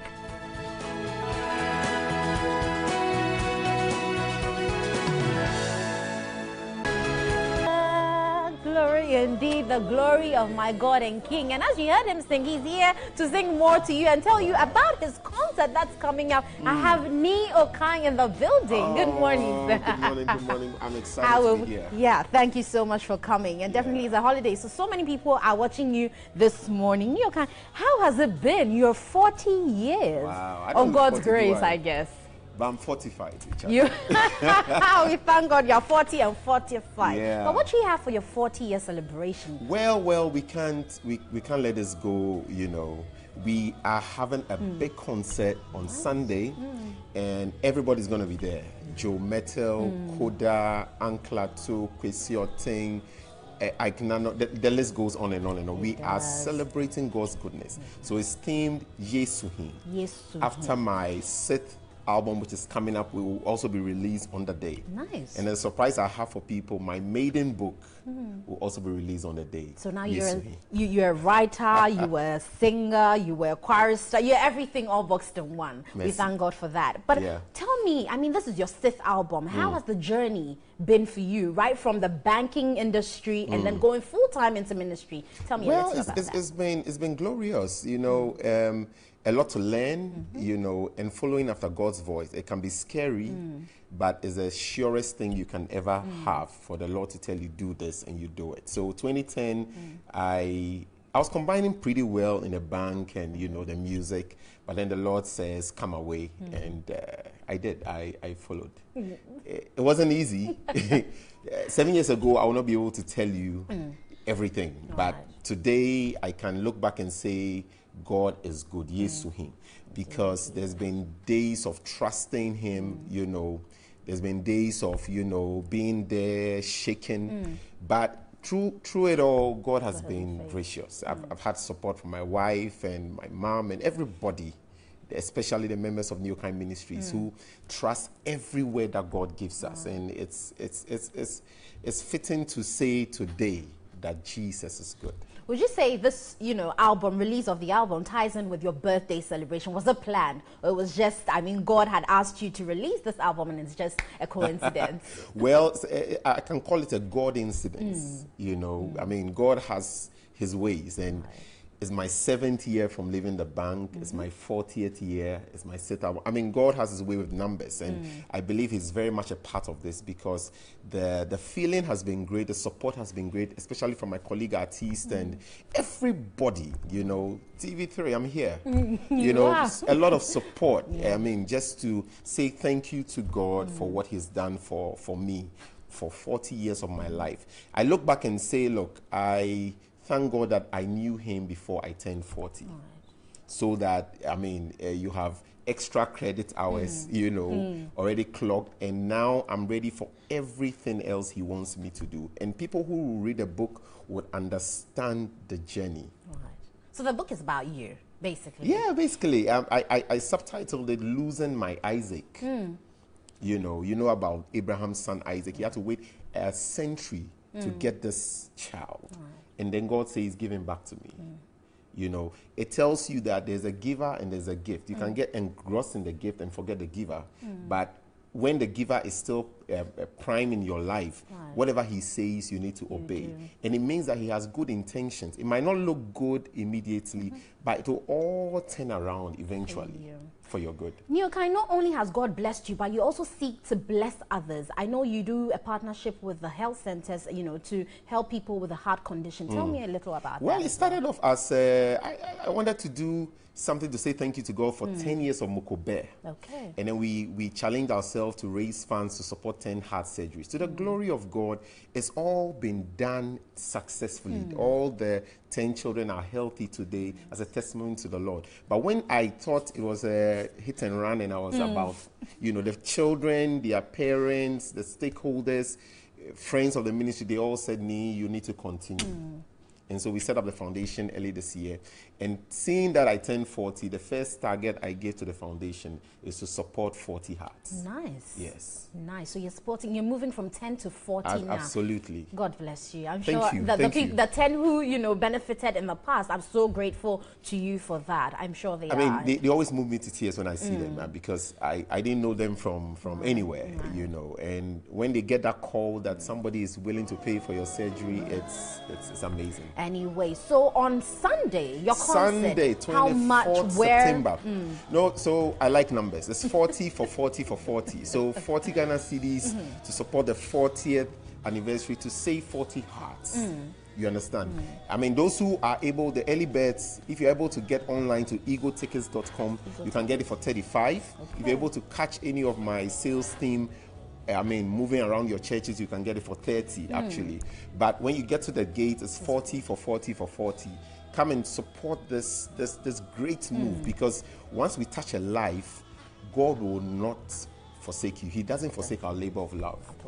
Absolutely. And so be a part of it. But beyond that, this is an array of mighty minstrels. Joe Metal himself, Ankla to Koda. Oh, nice. I mean, and even on the album, you have Joe Metal featured, you know, Ankla to featured, Reverend Moha featured.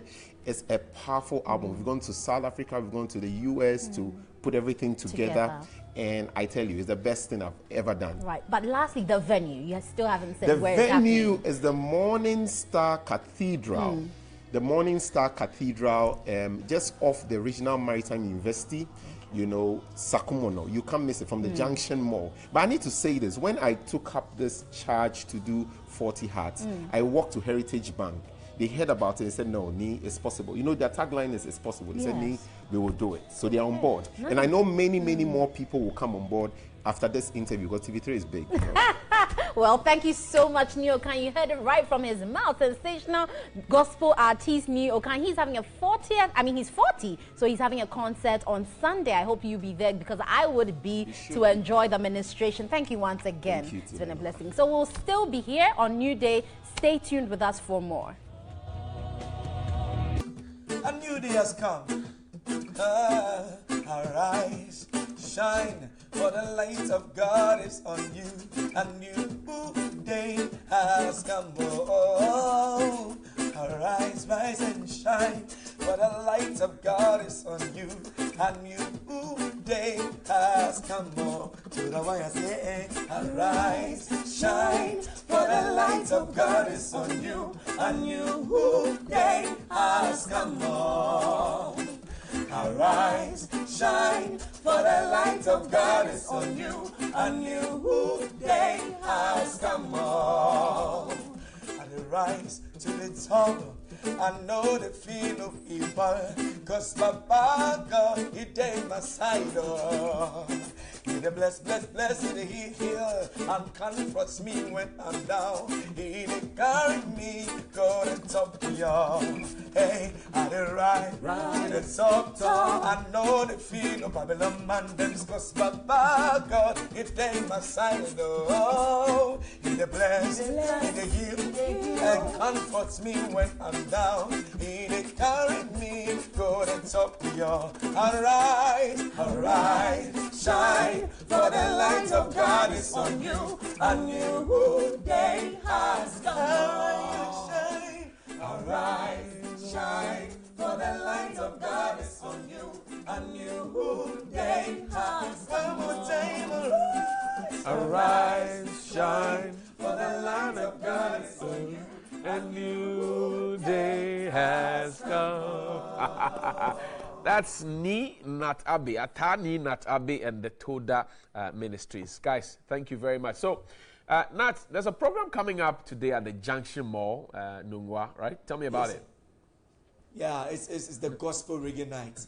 It's a night that we're going to just hear only gospel from 3 p.m.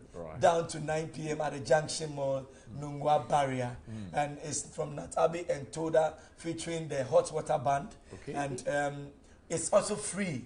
Absolutely free. We're doing a project. It's free. Yeah, it's free. It's free. We're doing a project that we started last year. We are supporting brilliant, needy students at the North. We went to Nandom and Lambuzi. Okay. So this year we'll be going there. So because it's free, when you're coming, just put something. It could be even one city. You'll be putting a smile on the face of these less privileged people. Free reggae music to support brilliant but needy children at the Junction Mall today. You heard it. And what can they wear? Should they come? I mean, just feel free because it's an airy night. You just want to wear some jeans. You don't want to wear some Kaba and Slate. No, it's going to restrict you. Looks funky, right? Yeah, no, man.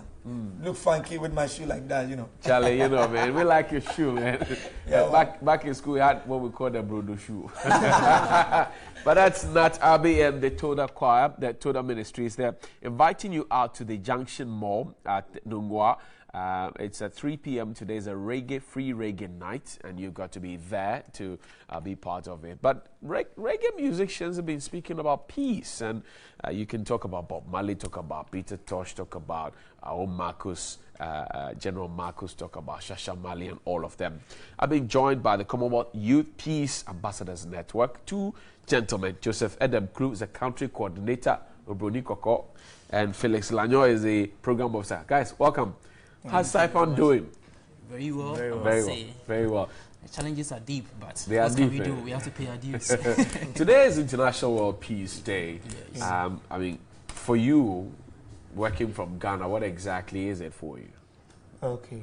So, Saipan Ghana, we promote peace across Ghana, basically in all the regions. We do campaigns. When we talk about peace, it doesn't necessarily have to be civil wars. Okay. But it boils down straight to our individual homes as well. Domestic violence also counts. So how we can respect one another. Also, and that is what Saipan Ghana really has been working on. Okay. So we've done so many projects that we can actually count. Some in the northern region. We've done campaigns whereby we've educated most individuals in the communities. Let me come to you. So today is International Peace Day. What activities do we have lined up for Saipan? For Saipan. For Ghanaians, the young people. International Peace Day in Ghana is very interesting because it's also International Volunteer Day, and of course it's a statutory holiday, Kwame Nkrumah's birthday. Right. So it's a very special day. You have a lot of activities going on, but we are collaborating with some stakeholders, to come together just to throw awareness on the UNSCR 2250, which is the Security Council's, policy on how to enable young people to be active participants in the peace building process, and also to be agents of change in their communities. So it's a very busy day for us. We want to get as many young people as possible to come on board and also sign on the UNSCR 2250 because it's also them pledging to also take action to support that cause. So somebody is out there, he's also working for peace in a small corner. How do they become part of your initiative? Well, so since their objectives or activities cut into what we are doing, we come into hands with the person, we elaborate on what basically peace is supposed to be about, and then we encourage them actually to keep on the good work. Yes, that they are doing. Finally, Joseph, let me ask you, world peace, are we there yet? Well, it's a long way there, but I think that we are making progress. We are making a lot of progress. Okay. One thing about Ghana is that many people say Ghana is a peaceful country. Okay. Yes, it is a peaceful country if you compare to other countries. Okay. But if you go to some areas, you realize there's a lot of tension there. What you have there is called the arrested peace. Okay. And they're just waiting for someone to say the wrong thing and then they jump into violence. So, it's very necessary that we take action to, we take calculated steps to protect this peace and then to start reorienting the mindsets of the younger generation. Because at the end of the day, they will be used as perpetrators of violence. Okay. So we must make sure that the orientation of these young ones are different from what they've been raised up with. Well, thank you very much, Joseph Klu. He's the Adam Klu is the country coordinator of the SAIPAN, the Commonwealth Youth Peace Network, Ambassadors Network, and he was here with Felix Dalenyo as well. He's the programs coordinator. Thank you very much, gentlemen, and let's keep peace up there. When we return from this break, we're going to show you proper keche, proper magic. No, stay, don't go anywhere because we want to make the holiday complete for you after this.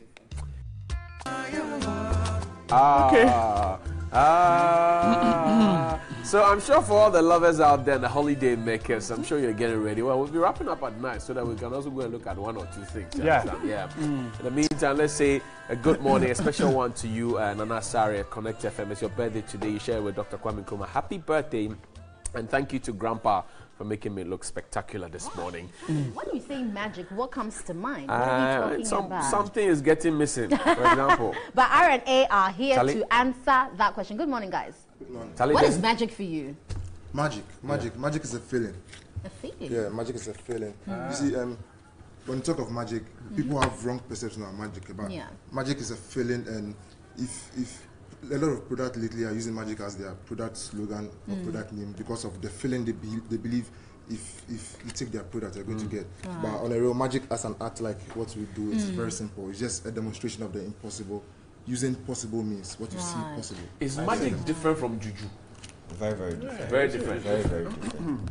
See, juju has to do with this. I'm a spiritual aspect and all that, but then magic is more of like using mere tricks to entertain people. Anyway, before you do your magic, people definitely want to know more about you. So tell me on social media how they can follow you.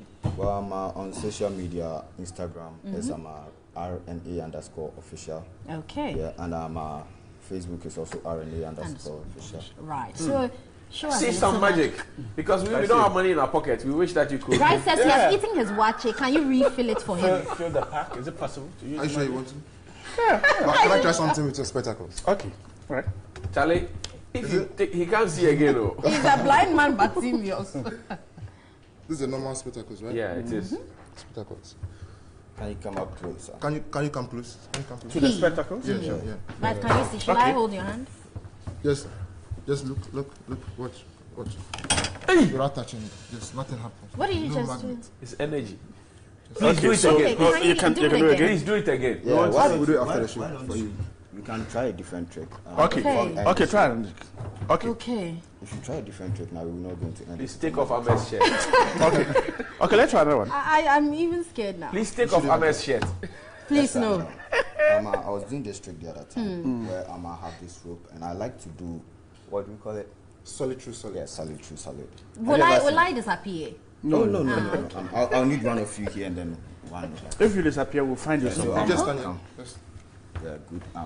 Can you just come? Okay, here. And can you hold on to this? If you bring the two of us together, it will be very interesting. I will hold you. Magic will happen. Before that, please don't pull. I will count 1 to 3. Okay. But I would like to show you something. I have the rope here and watch. There's nothing here. Okay. 1, 2, 3. You pull. Let's go. 1, 2, 3. Good. Did that just come all right. through you? Because it was in your bag. Oh, I see. Okay. This is guys, are you seeing this? I have seen it. Okay, so we have magicians in Ghana. We do. Wow.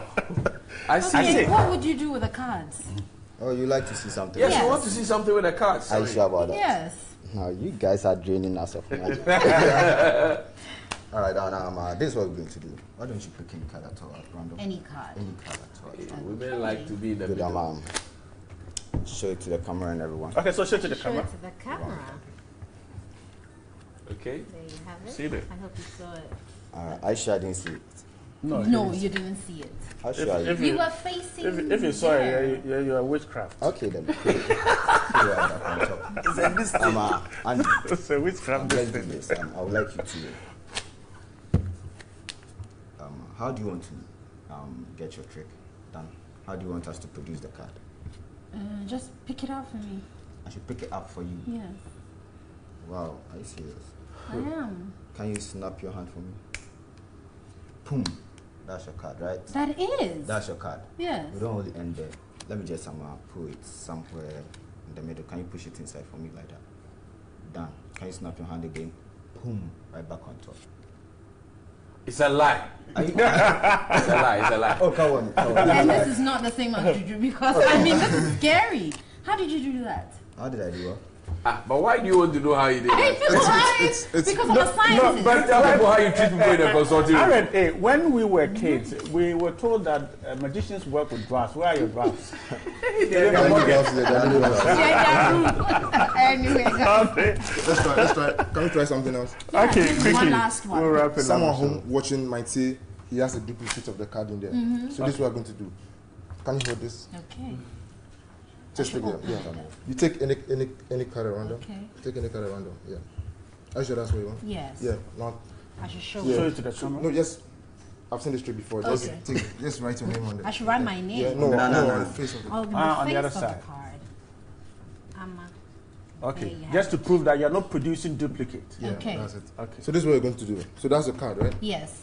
Okay, show to the camera first. Let them see that the name is on it. Amma, hold it a minute. Amma is on it. Okay, sure. Yeah, so that way. Right. Sure. Amma, if you get missing, it's you. If I get missing, it's me. You get missing, you don't know. I should turn that? Is that your card? Should I look? No. No. It says Andy. Okay. It says Andy. Yes. You know why it says Andy? No. But what card did I place here? 3 diamonds. 3 diamonds. Yes. And it says Andy now. Yes, it does. Why? I don't know. You don't know? No. You don't have a boyfriend called Andy? No, I don't. I don't even know anyone called Because Andy. my name is Andy. Oh! Wow. So why did you give me your card? Where's my own? That's it. It's love at first So sight. in place, Amma here. Yes. And then change it to Andy. This is what we're going to do again. Yeah. So this is the Andy? Yeah. Yes. Up the camera sees this. Yeah, Andy. Okay, hold this still a bit. Okay. Here we go. So that's Andy. Yeah. Sure.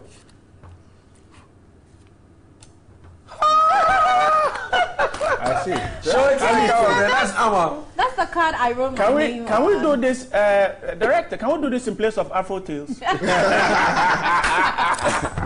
I don't think the Afro Tales people will be happy with you at all. Let me do something. No, please, I'm going to do something with Bryce. If you break this one, the whole I'm going to do something. We'll see you guys tomorrow. Have a great time. Enjoy yourselves. Hello to Grandpa. Thank you very much.